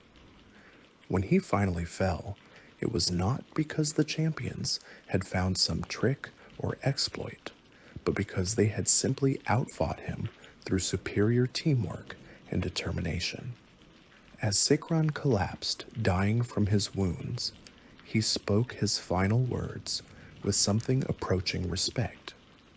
These surface dwellers had proven themselves worthy opponents, and he acknowledged their skill even in defeat. Rashanan presented a different challenge entirely, a reminder that the Void's reach extended far beyond Azeroth. This creature originated from beyond Azeroth, summoned by Xal'atath from void-touched realms to serve her purposes. Rashanan belonged to a species that had evolved on a world where the Void had won, where reality itself had been warped beyond recognition. Its form reflected that alien origin, a being that existed according to rules that had no place in Azeroth's reality. The creature resembled nothing found in the natural world. It had too many limbs, arranged in configurations that served no obvious purpose. Its body seemed to exist in more dimensions than the eye could properly perceive, creating optical illusions and impossible angles wherever it moved. Colors that had no name in any mortal language flickered across its surface. Sounds that were not quite sounds emanated from it, frequencies that bypassed ears and resonated directly in bone and brain tissue. Simply being near Rashanan caused discomfort, a fundamental wrongness that triggered every instinct to flee. Rashanan's alien nature made it unpredictable, attacking with methods that defied conventional defense. It could phase partially out of reality, becoming intangible to physical weapons while still able to strike its enemies. It projected zones of altered space where distance became meaningless, allowing it to strike opponents who thought they stood safely out of range. The creature could split itself into multiple semi-independent entities, each one attacking from a different angle before merging back together. Fighting it felt like battling living geometry, angles and planes that shifted to always present their sharpest edges. The champions adapted, learning its patterns through observation and experimentation, gradually developing strategies that exploited weaknesses they discovered through trial and error. They found that while Rashanan could phase through physical matter, magical energies affected it normally. Jaina's spells struck true, even when swords passed harmlessly through the creature's form. They discovered that when it split itself, each fragment was individually vulnerable, and destroying enough of them would prevent the creature from reassembling properly. They learned to track its movements, not by watching where it appeared to be, but by observing how reality distorted around its presence. Defeating Rashanan required accepting that it could not be fought using conventional tactics. The champions had to abandon their assumptions about how combat worked and improvise new approaches. When Rashanan's corpse finally collapsed, it didn't decompose naturally, but rather unfolded into higher dimensions, vanishing from sight while leaving behind a lingering sense of spatial distortion that made the area uncomfortable to occupy for days afterward. Broodtwister Ovinax controlled the propagation of ascended Nerubians, overseeing the transformation process and managing the black blood supplies. The chamber where Ovinax worked resembled an alchemist's laboratory crossed with a torture chamber. Vats of black blood bubbled and steamed, connected by tubes and pipes that pulsed with dark energy. Nerubians in various stages of transformation writhed in containment pods, their bodies changing in ways both fascinating and horrifying. Some pods held failures, creatures that had mutated into forms incompatible with life, kept alive through void magic, despite their bodies' desperate attempts to die. Ovinax itself had become something between Nerubian and alchemist, scientist, and artist. It viewed the transformation process not as a necessary evil, but as a form of creative expression. Each ascended represented a unique work, with specific modifications tailored to particular purposes.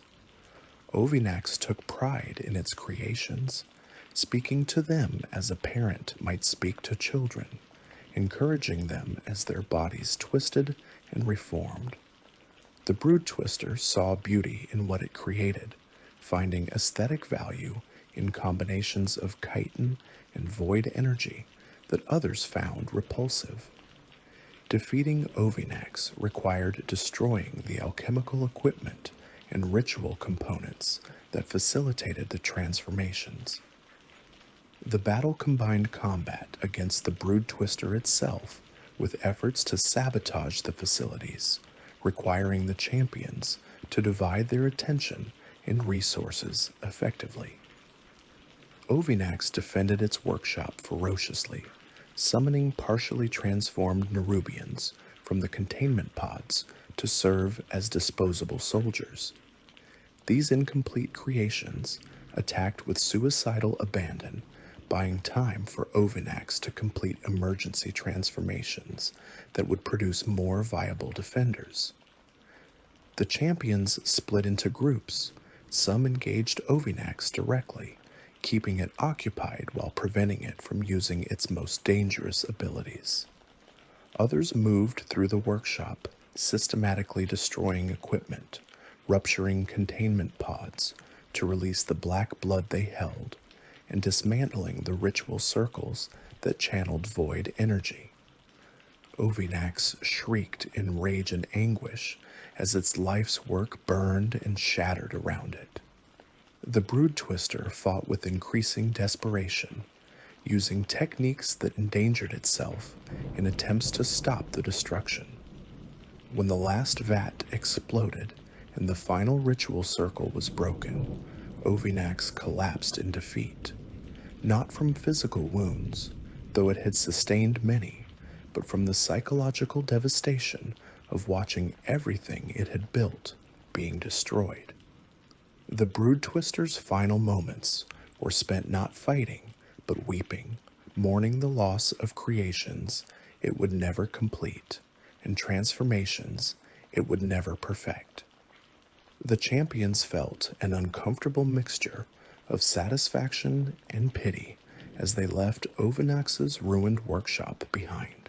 Nexus Princess Kaivaza ruled over a section of Azj-Kahet with cruel efficiency, commanding loyalty through fear and demonstrating personal power that rivaled Queen Ansurek herself. Kaivaza represented ambition given form, a Nerubian noble who had accepted ascended transformation specifically to enhance her political position. She had no ideological commitment to Xal'atath's goals, no deep belief in the Void's promises. She simply recognized that power was power, and she would use whatever tools helped her climb toward the throne. The princess maintained a court of sycophants and enforcers, Nerubians who served her out of genuine loyalty, calculated self-interest, or simple terror. She rewarded those who pleased her with gifts and elevated status. Those who disappointed her faced punishment ranging from public humiliation to transformation into mindless drones. Kaivaza understood power dynamics instinctively, knowing exactly how much pressure to apply to bend others to her will without breaking them completely. Kaivaza had political ambitions, seeking to eventually claim the throne, but for now she defended the approaches to the palace with fanatical determination. She viewed the champions not as enemies of her people, but as obstacles to her personal advancement. If she could defeat these surface-dwelling heroes where others had failed, Ansurek would have to acknowledge her superiority. Perhaps the queen might even designate Kaivaza as heir.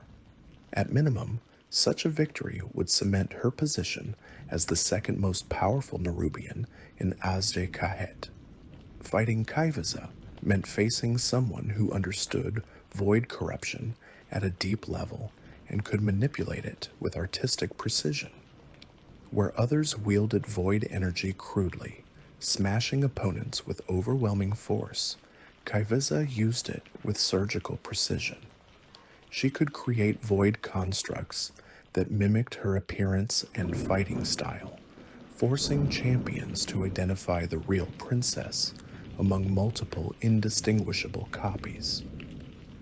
She manipulated shadows, using them as weapons that struck from unexpected angles and as shields that absorbed attacks. She could mark targets with void energy, making them vulnerable to specific attacks while redirecting damage away from herself. The battle against Kaivaza tested everything the champions had learned, fighting through Nerub-ar Palace. She combined Sikran's tactical intelligence with reality-warping abilities comparable to the bloodbound horror. She was fast like Rashanan, hitting from angles that should have been impossible. She understood her own mortality and fought conservatively, taking no unnecessary risks and retreating when overwhelmed to recover and attack again. The champions found themselves in a prolonged duel that pushed them to their limits. Victory came not through overwhelming power, but through Kaiva's own ambition betraying her. In her desire to achieve a spectacular triumph, she overextended during a crucial exchange. She committed to an attack pattern that left her vulnerable for a fraction of a second, confident that she could finish her opponents before they could exploit the opening. But she had underestimated the champion's skill and coordination. They punished her mistake ruthlessly, landing devastating strikes during that brief vulnerability. Kaivaza fell, her dreams of power dying with her, another victim of ambition that exceeded capability. The Silken Court represented a dual challenge. Two powerful Nerubians, Anub'arash and Takazj, who fought in perfect coordination. These warriors stood as the final guardians before Queen Ansurek's throne room, the last line of defense for the Nerubian queen.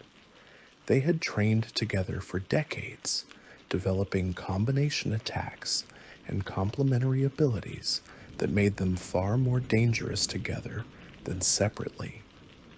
Where other champions fought as individuals who coordinated their efforts, Anub'arash and Takazj operated as a single entity split between two bodies. Anub'arash specialized in overwhelming physical power and defensive capabilities. His exoskeleton had been reinforced with layers of void-strengthened chitin that made him nearly immune to conventional weapons. He carried a massive weapon that could crush stone and bend steel, wielding it with terrifying speed despite its size. When Anub'arash struck, the impact alone could stun opponents, leaving them vulnerable to follow-up attacks. He served as the anvil, an immovable obstacle that drew enemy attention and punished anyone who dared approach. Takazj, in contrast, focused on speed, precision, and magical abilities. Where Anub'arash absorbed punishment, Takazj avoided it entirely through supernatural agility and spatial manipulation. He wielded the twin blades that dripped with void toxins, substances that caused wounds to refuse healing and sapped strength from those they cut. Takazj could teleport short distances, appearing behind enemies to strike at unprotected backs. He wove void magic into his attacks, creating zones that damaged over time and barriers that deflected projectiles. He served as the hammer, striking when opponents were distracted or vulnerable. Together, they formed a devastating combination. When champions focused on Anub'arash, trying to penetrate his defenses or avoid his crushing blows, Takazj would strike from behind or the flank, his poisoned blades finding gaps in armor and weak points in flesh. When they turned to deal with Takazj's harassment, Anub'arash would charge forward, using his mass and momentum to scatter the formation and create chaos. The two warriors communicated constantly, calling out targets and coordinating their positioning to ensure maximum effectiveness. The champions struggled to find openings, discovering that defeating one required somehow separating them or overwhelming both simultaneously. They tried focusing all their firepower on a single target, hoping to bring one down quickly, but found that the surviving partner would immediately escalate their aggression to compensate. When Takaj appeared to be in danger, Anub'arash would position himself as an impassable barrier, forcing opponents to go through him before they could finish the faster warrior. When Anub'arash took heavy damage, Takazi would create void zones that forced enemies back, buying time for his partner to recover. The battle became a puzzle that the champions had to solve under extreme pressure. They couldn't split their attention evenly without making progress against either opponent. They couldn't focus exclusively on one without leaving themselves vulnerable to the other. They needed a strategy that accounted for both Nerubians simultaneously while exploiting the weaknesses each possessed. The answer, when it finally came, involved using the Silken Court's coordination against them. Thrall created a massive earth barrier that physically separated Anub'arash from Takaj, cutting off their line of sight and preventing direct coordination.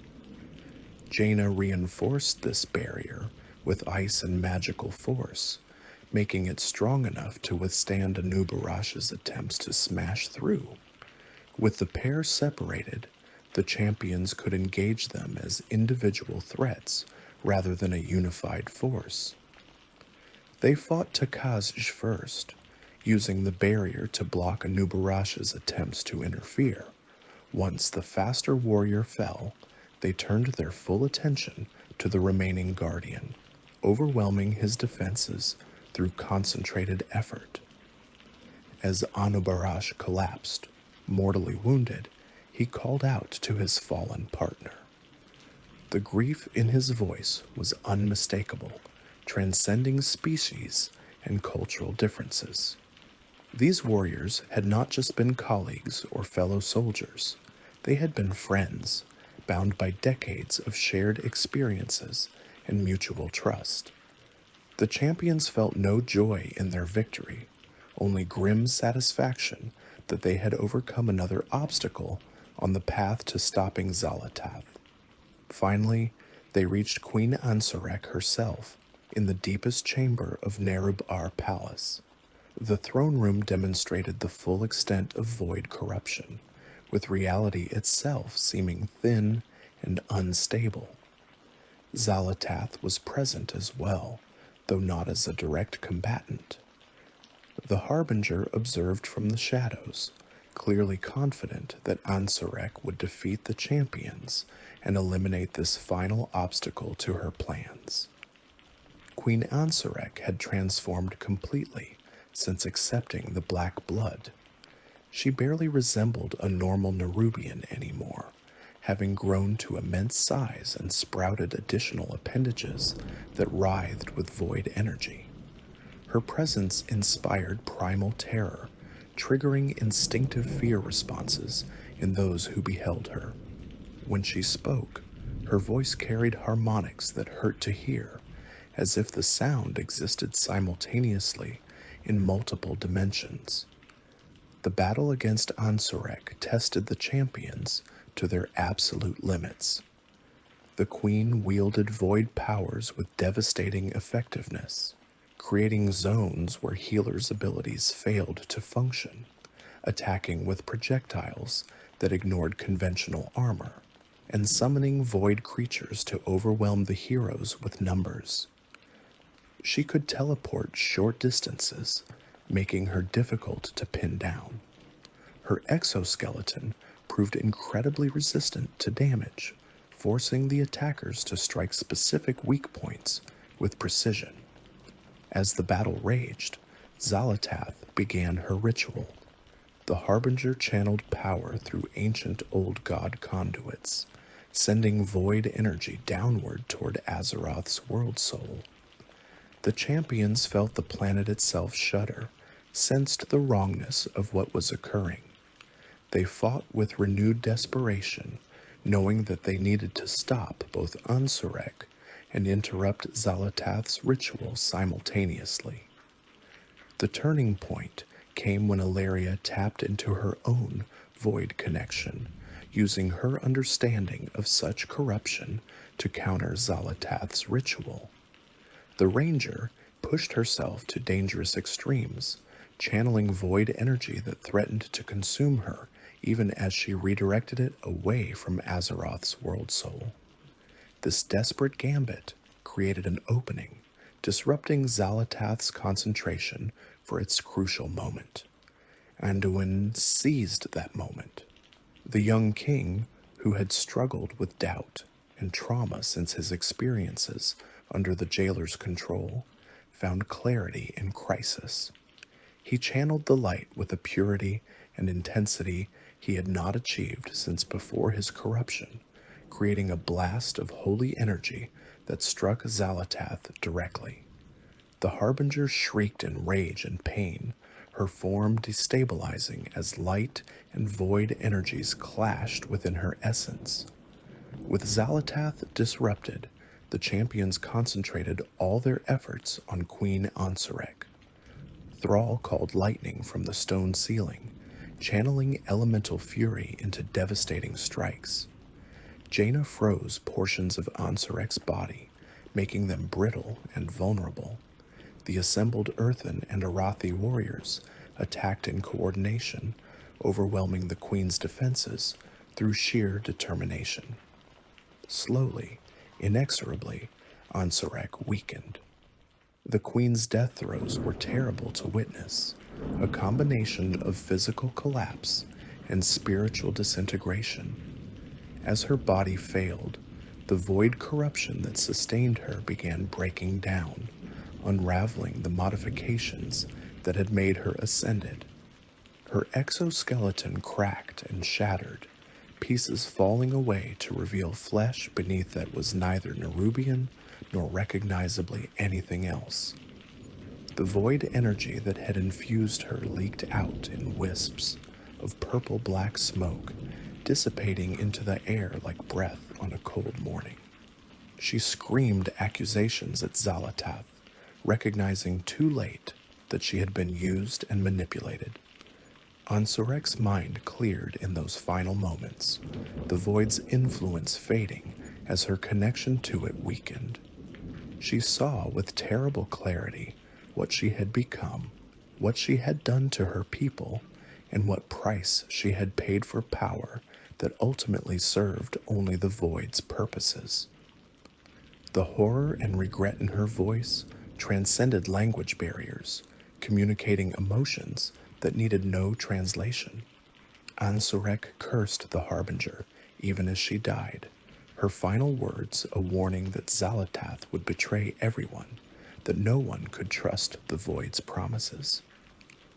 She spoke of other bargains the Harbinger had made, other deals that awaited execution, plans within plans that extended beyond Azj-Kahet and Khaz Algar. The Queen tried to share what she knew about Xal'atath's true objectives, but her voice failed before she could complete her warnings. Then the Queen collapsed, her massive form crashing to the throne room floor, and Queen Ansurek was no more. The throne room fell silent except for the ragged breathing of exhausted champions. They stood amid the ruins of their battle, surrounded by evidence of the destruction they had wrought. Ansurek's corpse lay still, no longer a threat, but a reminder of what void corruption could create and destroy. The champions felt no triumph, no joy in victory, only grim satisfaction that one more obstacle to Xal'atath's plans had been removed, and profound weariness from the toll the battle had extracted. But victory came with a bitter aftertaste. Xal'atath, though disrupted and wounded, had not been destroyed. The Harbinger retreated, using void magic to tear open a portal and escape before the champions could finish her. As she departed, Xal'atath spoke promises of return, claiming that this represented merely a temporary setback. She would recuperate, she would plan, and she would return to complete what she had started. The threat was postponed, not eliminated. In the aftermath of the battle, the champions surveyed what they had accomplished and what remained undone. Queen Ansurek lay dead, ending her reign of terror and her transformation of Nerubians into Ascended. The ritual had been disrupted, preventing void corruption from reaching Azeroth's world soul. Nerub-ar Palace, though damaged, remained standing as a testament to both Nerubian grandeur and the costs of void corruption. The severed threads emerged from hiding, revealing themselves now that Ansurek could no longer threaten them. Widow Arachne took control of Azj-Kahet temporarily, working to establish order and begin the difficult process of healing her people. The Nerubians who had undergone Ascended a transformation could not be reverted. The change was permanent. But those who remained unaltered could now be protected from forced transformation, and the kingdom could begin choosing its own path rather than following Xal'atath's corruption.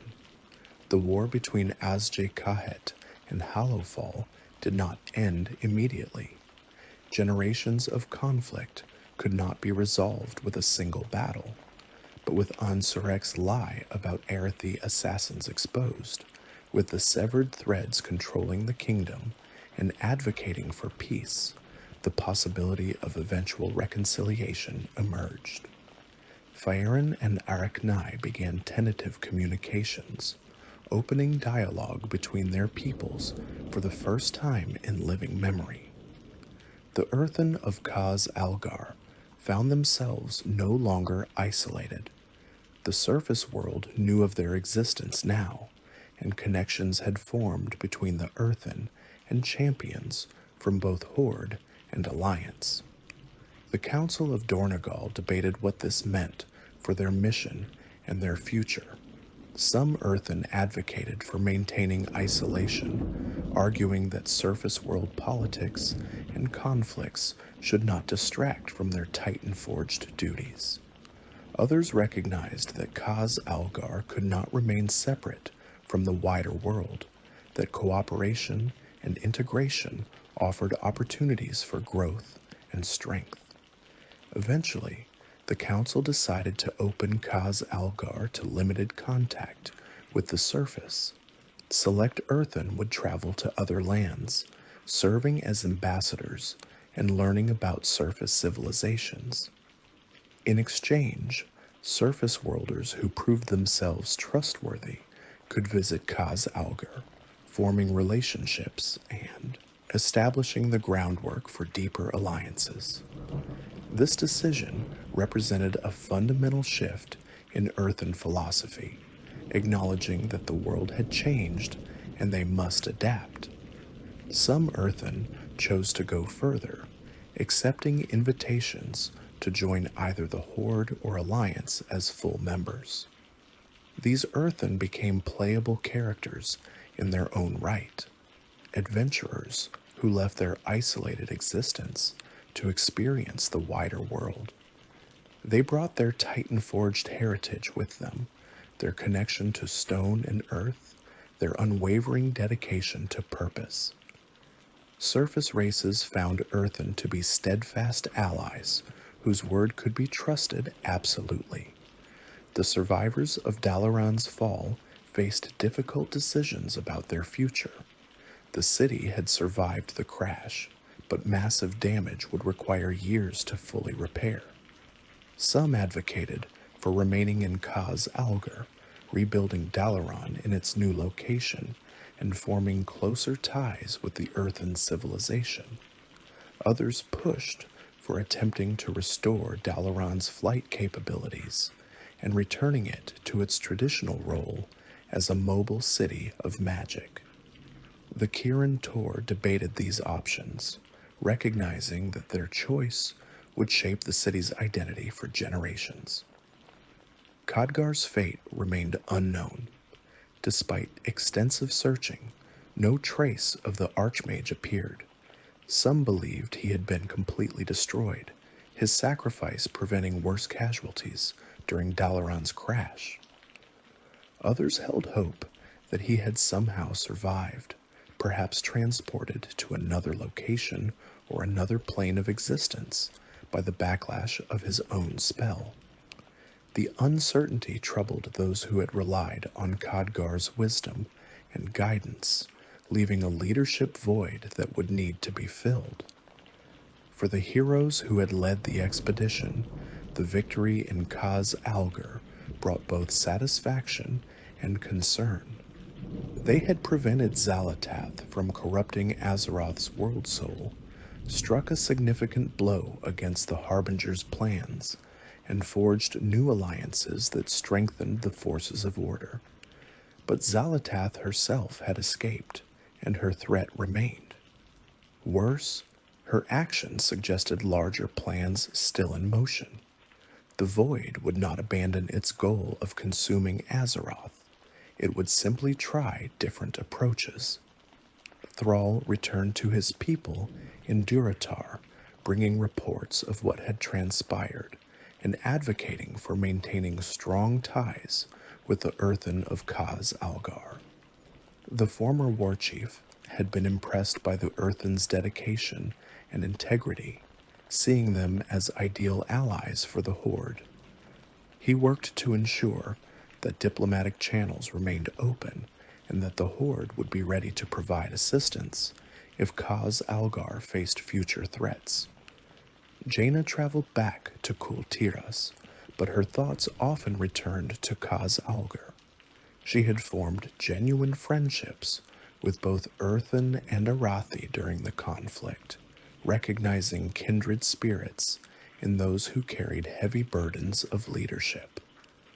The powerful mage advocated for Kul Tiras to establish formal relations with Dornogal, seeing both strategic and moral value in such alliances. Anduin's journey proved more personal and transformative. His actions in disrupting Xal'atath's ritual and his successful channeling of the light represented important steps in his healing from trauma. The young king began to believe that perhaps he could move forward, that his experiences under the jailer's control did not have to define him forever. While he still carried scars, both visible and psychological, Anduin found renewed purpose in protecting Azeroth from cosmic threats. Alleria's extreme use of void powers during the battle troubled her deeply. She had always walked a dangerous line, utilizing void energy while resisting its corruption. In Nerub-ar Palace, she had pushed further than ever before, and the experience showed her just how thin the margin between control and consumption truly was. The ranger began seeking new ways to understand and master her void connection, determined never to lose herself to the darkness she wielded. As the immediate crisis resolved, attention turned to understanding what it all meant for Azeroth's future. The War Within had revealed crucial information about threats facing the world. Xal'atath was real, powerful, and actively working to corrupt Azeroth's world soul. The Void had not abandoned its ancient goal, it simply pursued it with patience and cunning. Underground civilizations existed that surface dwellers had never known about, populations who would need to be factored into any comprehensive defense plans. The concept of the Worldsoul Saga itself gained clearer meaning. This was not just one expansion story, but an ongoing narrative that would span 3 expansions. The War Within served as the opening chapter, introducing threats and establishing stakes. But 2 more chapters remained, Midnight and the Last Titan. Whatever Xal'atath planned, whatever the Void's ultimate strategy, it would unfold across these coming conflicts. The champions understood they had won a battle, perhaps even a campaign, but not the war itself. Speculation turned to what Midnight might entail, with scholars and adventurers throughout Azeroth debating possible scenarios based on limited information and cryptic hints. The name suggested events would somehow involve the Elven kingdoms, perhaps focusing on Quel'Thalas and Silvermoon. The timing implications were ominous as well.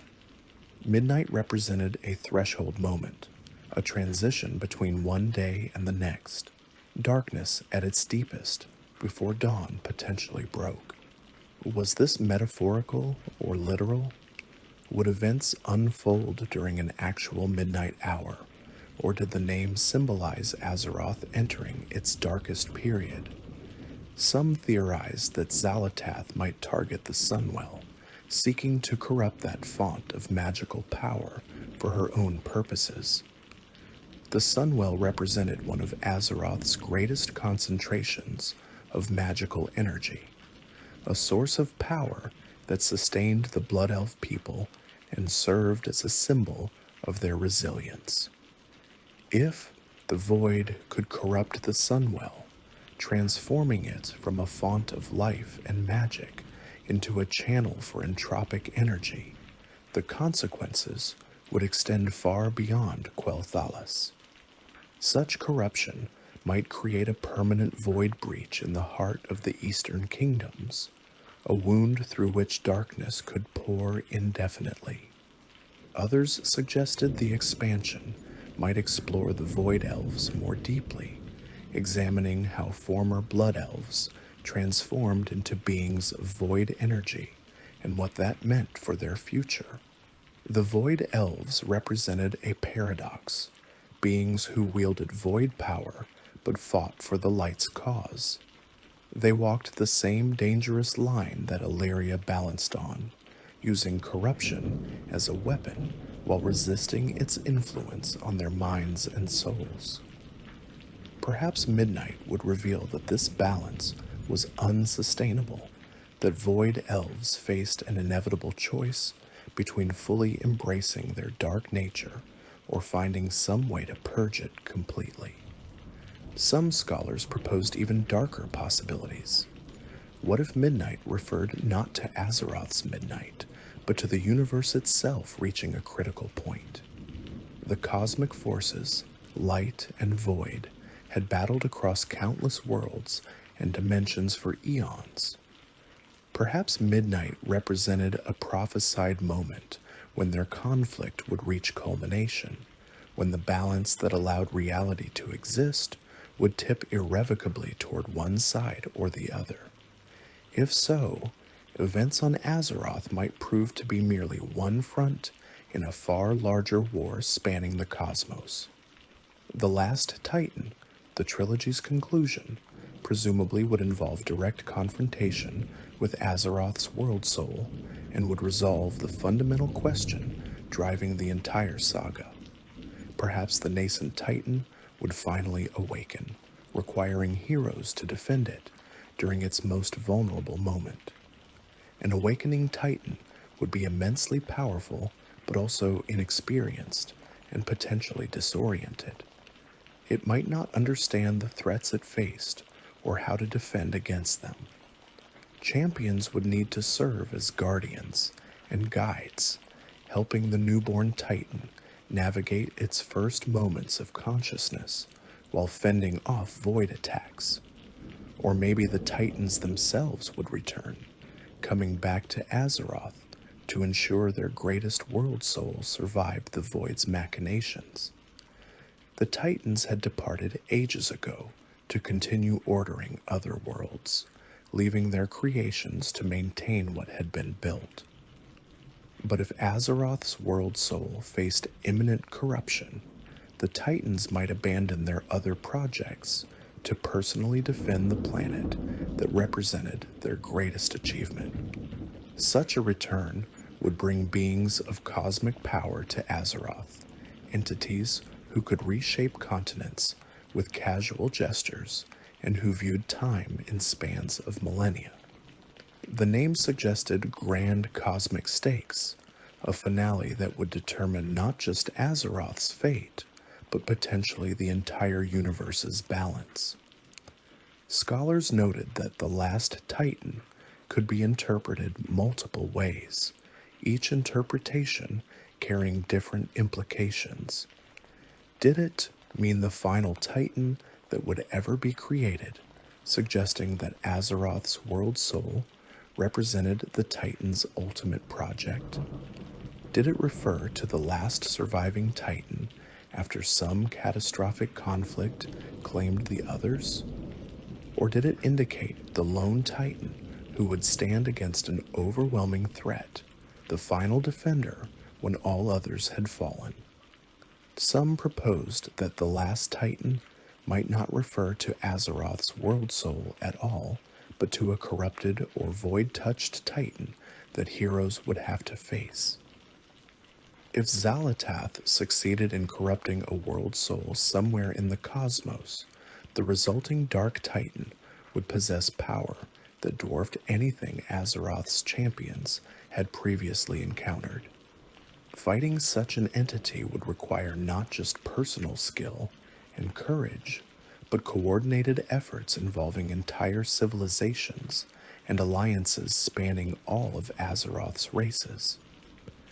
The interconnection between the three expansions suggested a deliberately structured narrative where events in each chapter would directly impact the next.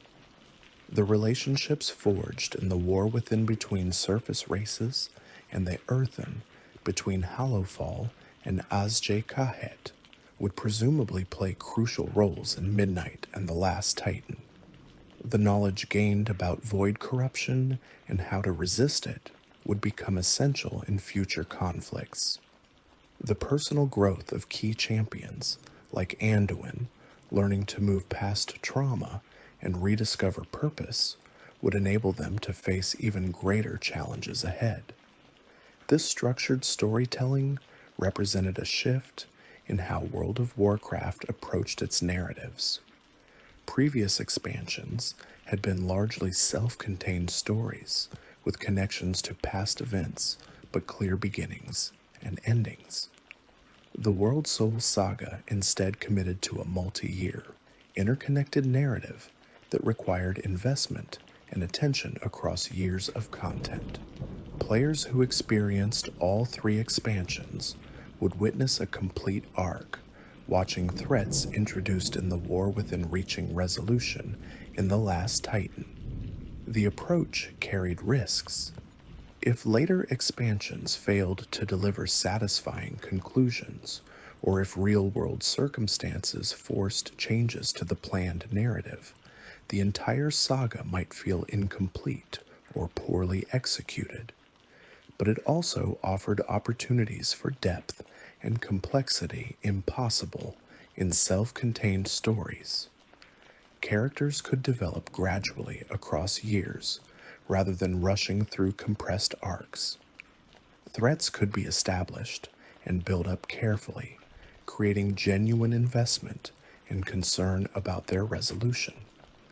In the immediate term, the people of Azeroth focused on rebuilding and preparing for whatever came next. The Earthen continued their integration into surface civilization, gradually becoming a familiar presence in major cities and establishing permanent diplomatic missions. Young Earthen, if such a term could apply to beings who might be centuries old, began traveling widely to understand the diverse cultures they now had relationships with.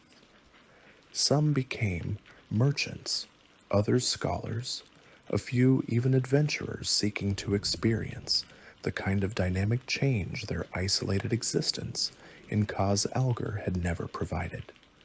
Hallowfall and Azj-Kahet's tentative peace held, strengthened by shared economic interests and the pragmatic recognition that neither side could afford to return to total warfare. The younger generations on both sides, those who had not spent their entire lives fighting the other, proved most receptive to peace. Arathi children grew up hearing stories about the severed thread's bravery and Queen Ansurek's wickedness, rather than simplistic tales of Nerubian monsters. Young Nerubians learned about Arathi culture and religion, discovering that humans were people with hopes and fears rather than faceless enemies. Dalaran remained in Khaz Algar, the Kirin Tor ultimately deciding that attempting to restore flight capabilities would cost too much and risk too many lives.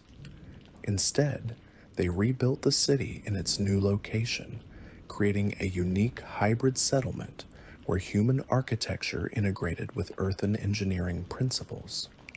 The city became a center for studying the interactions between arcane magic and Titan technology, with mages and machine speakers collaborating on research that neither group could accomplish alone.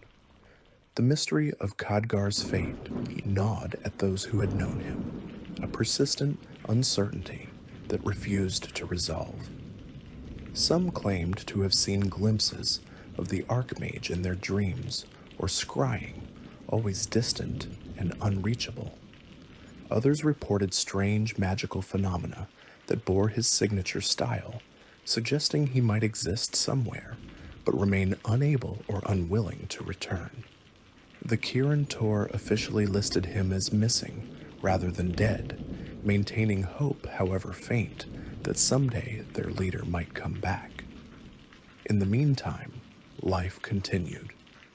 The people of Azeroth had grown accustomed to constant threats, to living with the knowledge that world-ending dangers lurked on the horizon. They adapted, building communities and pursuing their lives even while remaining ready to fight when necessary. The peace between Horde and Alliance held, not perfectly but well enough that cooperation was possible when truly needed. The Earthen began their integration into surface world affairs gradually. Small numbers of them traveled to major cities, experiencing cultural shock at the diversity and chaos of mortal civilizations. They saw wonders and horrors, achievements and failures. Some Earthen embraced this new existence enthusiastically, while others retreated back to Khaz Algar, convinced that isolation had been the correct approach after all.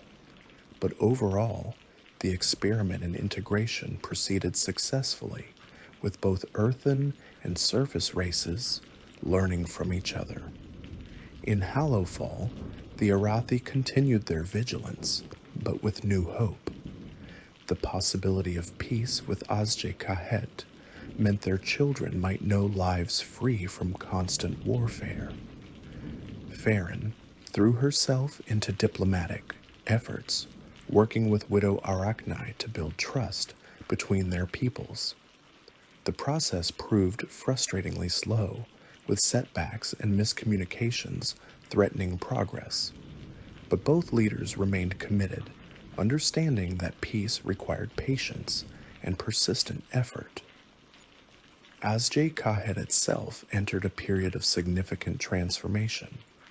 Arachne ruled as regent rather than queen, refusing to claim Ansurek's tainted throne.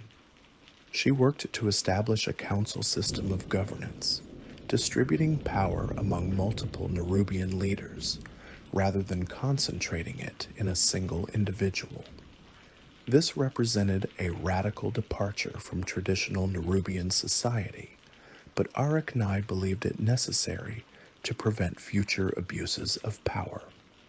The ascended Nerubians posed a continuing challenge. They could not be changed back to normal Nerubians, and their void corruption made them dangerous. Some ascended accepted their condition and worked to control their darker impulses, finding ways to contribute to society despite their transformation. Others struggled, fighting constant battles against void whispers and intrusive thoughts. And some, unfortunately, embraced their corruption fully, becoming threats that had to be contained or eliminated.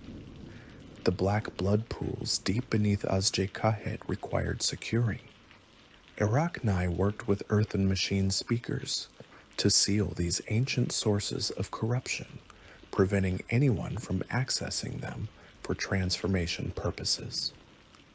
The process proved technically challenging and dangerous, with several expeditions suffering casualties. But gradually, the pools were sealed or purified, removing the easy availability of the substance that had caused so much suffering. As months passed after the climactic battle in Nerub-ar Palace, the champions who had fought there found themselves regarded as heroes throughout Azeroth. Stories spread of their descent into darkness, their battles against impossible odds, and their victory over Queen Ansurek. Bards composed songs about the fall of Dalaran, the awakening of the Earthen, and the Severed Threads rebellion. These tales grew in the telling, becoming legends that would inspire future generations. In Stormwind, tavern singers performed ballads about Anduin's redemption, how the young king overcame his trauma to strike a decisive blow against the Harbinger. The songs emphasized his growth from broken victim to renewed champion, presenting his journey as inspiration for anyone struggling with their own demons. Street performers in Orgrimmar reenacted Thrall's shamanic feats, showing the former war chief calling upon elemental forces in the depths of the earth. Children in Ironforge played games where they pretended to be machine speakers, awakening slumbering Earthen to defend against Nerubian invasions. The Earthen themselves became objects of fascination throughout the surface world. Delegations from various nations traveled to Khaz Algar to meet these ancient Titan-forged beings and learn from them. Scholars studied Earthen language, culture, and technology. Engineers examined the machinery in the ringing deeps, hoping to understand principles that might apply to their own work. Philosophers debated what it meant to be a being created with specific purpose, wondering how that differed from mortals who had to find their own meaning. Some Earthen who ventured to the surface became celebrities despite themselves. They were interviewed by historians, invited to speak at academies, and asked endless questions about their experiences and perspectives. Most Earthen found this attention uncomfortable, preferring quiet fulfillment of duty to public recognition. But a few discovered they enjoyed sharing their knowledge and helping surface races understand the Titan's vision. These Earthen became ambassadors in the truest sense, building bridges between their people and the younger civilizations of Azeroth. The relationship between Hallowfall and Azj-Kahet continued evolving slowly. Faerun and Arachni met regularly, conducting diplomatic negotiations that addressed centuries of accumulated grievances and misunderstandings. They established neutral zones where Nerubians and Arathi could interact without weapons, creating opportunities for direct communication between common citizens rather than just leaders. Traders began tentative exchanges, with Arathi offering manufactured goods and agricultural products in return for minerals and crafted items from Nerubian artisans. Not everyone supported this rapprochement. Among the Arathi, hardliners argued that trusting Nerubians after generations of warfare was foolish and dangerous. They pointed to Ascended still lurking in Azj-Kahet's depths as evidence that the Nerubian threat had not truly ended. Some refused to participate in any dealings with their former enemies, choosing to maintain their isolation and suspicion. Faerun found herself spending as much energy managing her own people's resistance to peace as she did negotiating with the Nerubians. Similarly, many Nerubians viewed the Arathi with continued hostility and distrust. They remembered loved ones killed in Hallowfall raids, territories lost to human expansion, and the humiliation of being treated as monsters by surface dwellers. Queen Ansurek's lies about Arathi assassins had resonated because they fit existing prejudices and fears. Arachni faced constant pressure from nobles who wanted to resume hostilities, who argued that any peace was merely temporary until the Arathi inevitably betrayed them. Building trust required constant effort from both sides, with progress measured in inches rather than miles. The ascended Nerubians represented an ongoing challenge that neither Arachni nor the surface champions had fully resolved. Those who retained enough sanity to control themselves lived as outcasts, neither fully Nerubian nor fully void-touched. They struggled daily against whispers and urges that pushed them toward violence and corruption. Support groups formed where Ascended could share their experiences and help each other maintain control.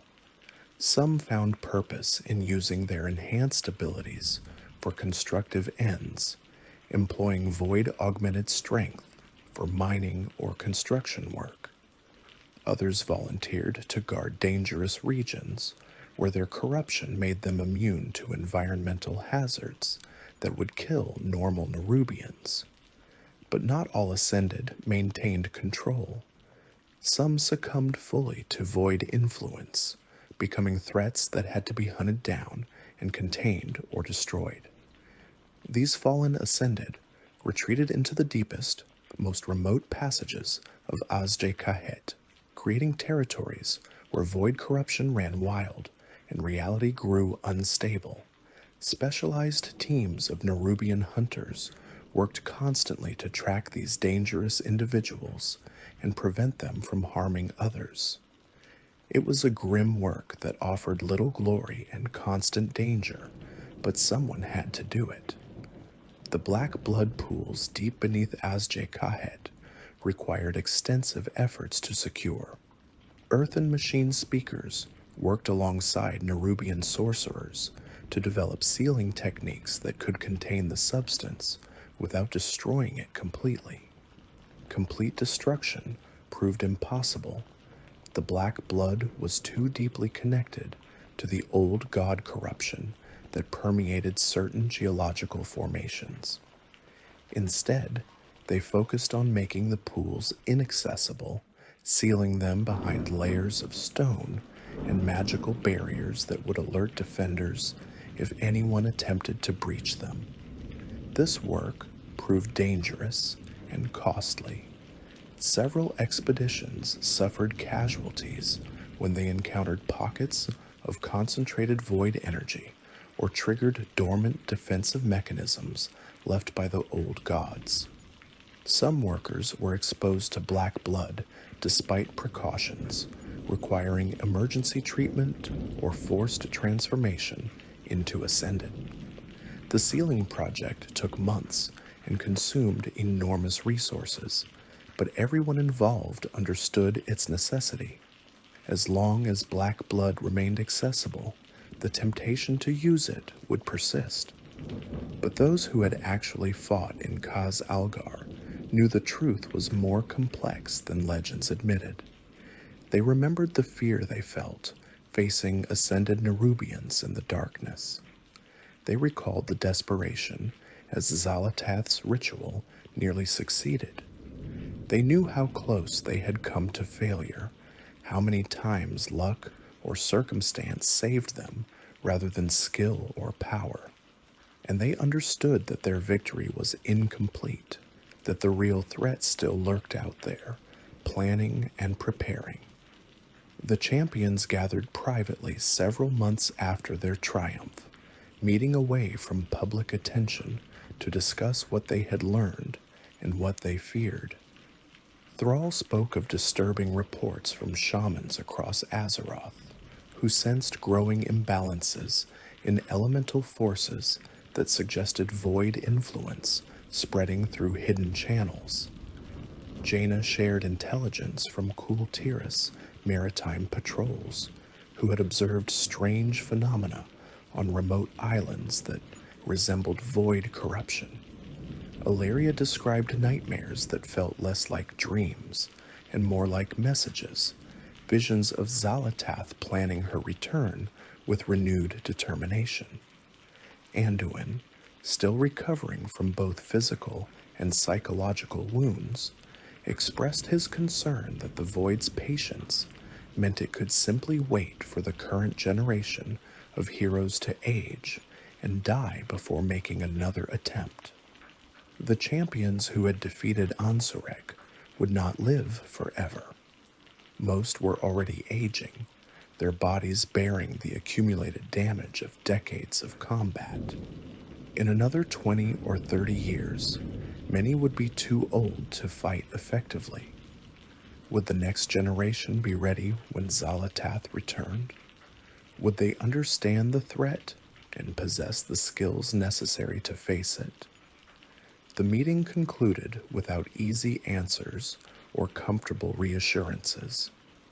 They committed to remaining vigilant, to training successors who could carry on their work, and to maintaining the alliances forged in Khaz Algar. They established an informal network for sharing information about void-related threats, ensuring that warning signs would be identified and addressed quickly. They agreed to respond immediately if any champion called for aid, setting aside whatever personal matters might demand their attention. The war against the Void required dedication that transcended individual lives or comfort. Xal'atath had escaped, and her goals remained unchanged. The Harbinger of the Void would return, perhaps with new strategies, certainly with renewed determination. She had existed for thousands of years. A single defeat would not deter her. Somewhere in the shadows, in places between reality where void entities dwelt, Xal'atath plotted her next move. And when she returned, Azeroth would need heroes ready to face her once again. The Worldsoul itself remained in danger. Azeroth had avoided corruption this time, but the Void would make other attempts. The nascent titan growing within the planet represented a prize too valuable for the Void Lords to abandon. They had sent old gods to corrupt world souls before, and they would continue trying until either they succeeded or were permanently stopped. As long as Azeroth's world soul remained vulnerable, it remained a target. The champions understood that their war was far from over. The war within represented a battle, perhaps even a significant campaign, but not the war's end. They had struck an important blow against the Void's machinations, but the greater conflict continued. 2 more expansions lay ahead, 2 more chapters in the Worldsoul Saga that would test them in ways they could not yet imagine. Whatever came in midnight, whatever finale awaited in the last Titan, the heroes knew they would face it. They had pledged themselves to Azeroth's defense, committing to stand against the Void regardless of personal cost. They would see that pledge through to the end, whatever that end might be, whatever sacrifices it might demand. The story of The War Within closes not with absolute victory, but with qualified success. The immediate threat was stopped, Ansurek was defeated, and Xal'atath was driven away. New alliances formed, isolated civilizations connected, and heroes proved themselves worthy of the challenges they faced. But shadows remained, questions unanswered, threats deferred rather than eliminated. The journey continued, the saga unfolded, and the fate of Azeroth's world soul remained uncertain. For those who call Azeroth home, for the mortal races who have built civilizations on this world across countless generations, For the Titan's servants who maintain their ancient duties with unwavering dedication, the stakes could not be higher. They fight not just for their own survival, but for the very soul of their world, for the nascent Titan sleeping within the planet's core. And they do so knowing that failure means not just death, but corruption beyond redemption, not just destruction, but transformation into something unspeakable that would threaten all of reality. The War Within showed what heroes could accomplish when they stood together, when they overcame their differences and focused on common goals. It demonstrated that courage and determination could triumph over darkness and corruption, but it also revealed the depth of the threats they faced, the power of the void, and the patience of enemies who measured time in millennia rather than years. As the tale reaches its conclusion, one truth stands above all others: the war continues. The battles ahead will test Azeroth's defenders in ways they cannot yet imagine. But they will face those battles as they always have, with courage and determination, standing together against the darkness. The Worldsoul's fate hangs in the balance, and heroes will determine which way the scales tip. If you enjoyed this journey through the depths of Khaz Algar and the epic conflict against the Void's corruption, please consider liking this video and subscribing to the channel. More stories from the World of Warcraft universe await. Tales of legendary heroes and formidable villains, of ancient histories and future conflicts yet to unfold. Until next time, rest well and dream peacefully of Azeroth's many wonders, both above and below.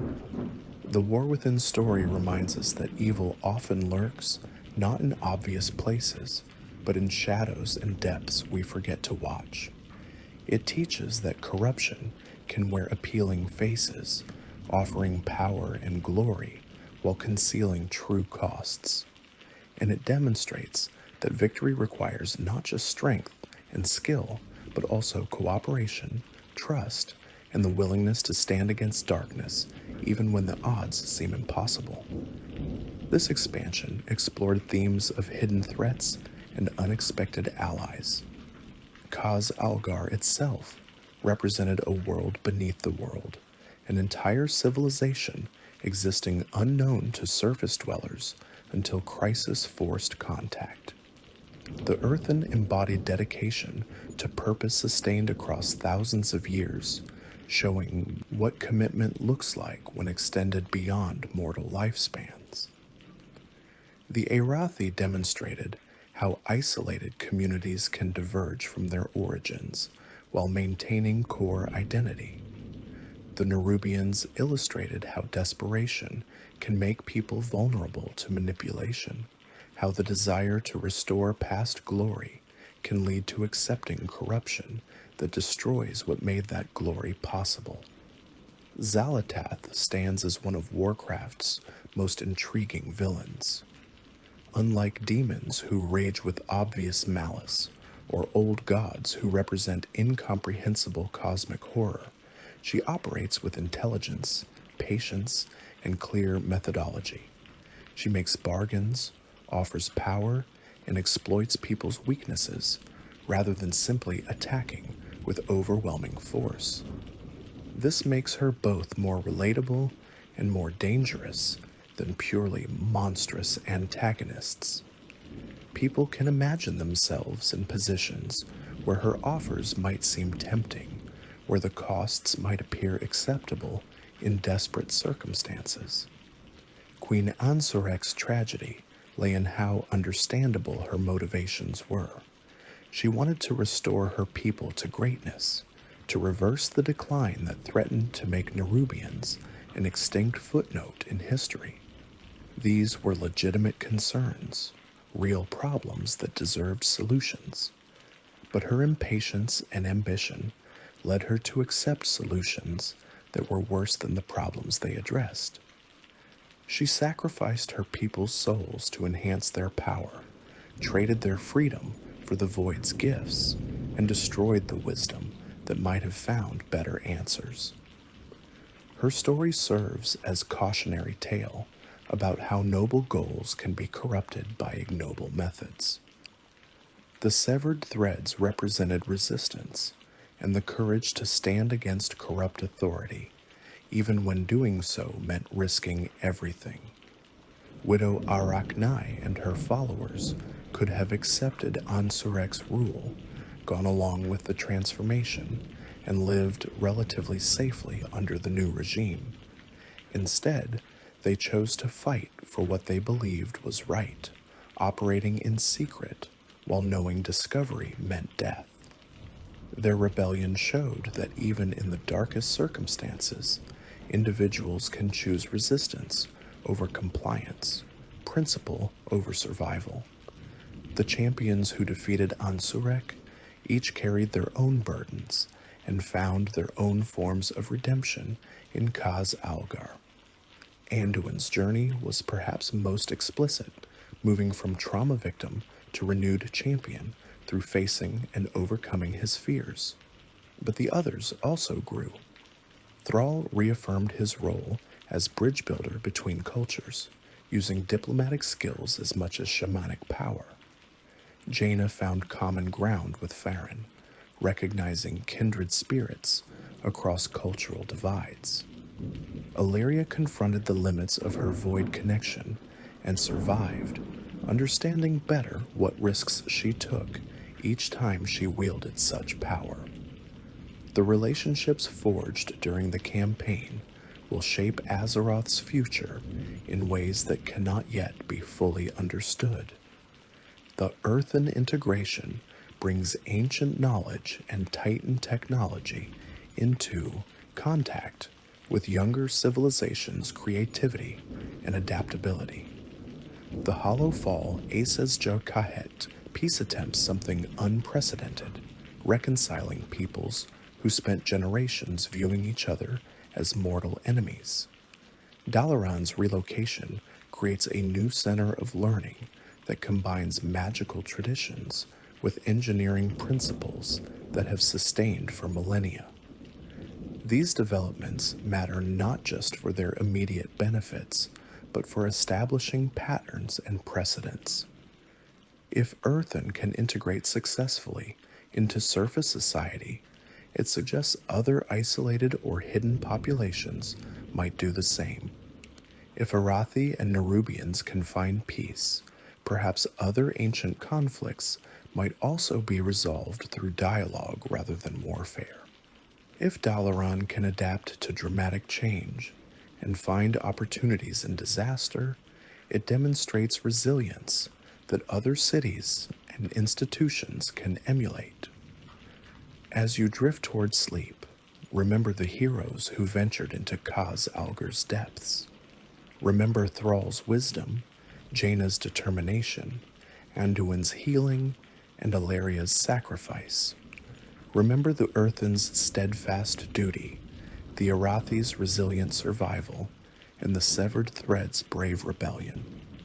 Remember Farron's dedication to protecting her people and Widow Arachne's courage in opposing tyranny. Remember the machine speakers, maintaining ancient systems, and the countless unnamed warriors who fell fighting to protect Azeroth's world soul. Remember that even in the darkest places, light persists. Even against the void's entropy, order and life endure. And remember that heroes rise when needed, facing whatever challenges emerge to protect the worlds they love. They do so not because they are inherently different from others, but because they choose to act when action is required, to stand when standing is necessary, to fight when fighting becomes the only option. The story of the War Within teaches that threats can emerge from unexpected directions, that the greatest dangers sometimes lurk beneath our feet rather than above our heads. It shows that solving problems requires understanding their full scope, addressing root causes rather than just surface symptoms. It demonstrates that victory demands sacrifices, that heroes pay prices for their triumphs, and that even successful conclusions leave scars and unfinished business. But it also teaches hope, showing that diverse peoples can unite against common threats, that ancient conflicts can be resolved, and that corruption can be resisted even when it offers seductive benefits. It proves that wisdom sometimes means refusing power rather than seizing it, that strength includes knowing when to make difficult choices, and that heroism often involves protecting others rather than seeking personal glory. The Worldsoul Saga continues, with chapters yet to unfold and stories yet to tell. Midnight approaches, bringing with it new challenges and revelations. The last Titan waits beyond that, promising conclusions and perhaps new beginnings. But for now, this tale reaches its end. Sleep well, dream peacefully, and know that in the world of Warcraft, heroes stand eternal vigil against the darkness, ensuring that Azeroth endures. They watch while others sleep, fight while others dream, and sacrifice so that ordinary people can live ordinary lives. The war against the void continues in shadows and secret places, in depths beneath the earth and voids between stars. But as long as heroes answer the call, as long as people choose to stand against darkness rather than submit to it, hope remains. Azeroth has survived countless crises, endured impossible odds, and emerged stronger each time through the courage of its defenders. The War Within was another such crisis, another test survived, another victory earned through sacrifice and determination. More tests will come, more challenges will emerge, but the precedent stands. When darkness rises, heroes answer. When corruption spreads, resistance forms. When the world soul cries out, champions descend into the depths to defend it. This is the lesson of the War Within, the truth that sustains hope, even in darkest hours. Evil may be patient, powerful, and persistent, but so too is good. The void may scheme across millennia, but mortal determination measured in single lifetimes has repeatedly thwarted those schemes. Darkness may dwell in the deepest places, but light reaches even there, carried by heroes who refuse to let it be extinguished. Rest now, and let these tales carry you gently into sleep. Tomorrow brings new challenges, new stories, and new opportunities for heroism. But tonight, in this moment, take comfort in victories won and allies gained. Take heart from knowing that while threats remain, so too do defenders. And take peace from understanding that the war continues, but so does the resistance.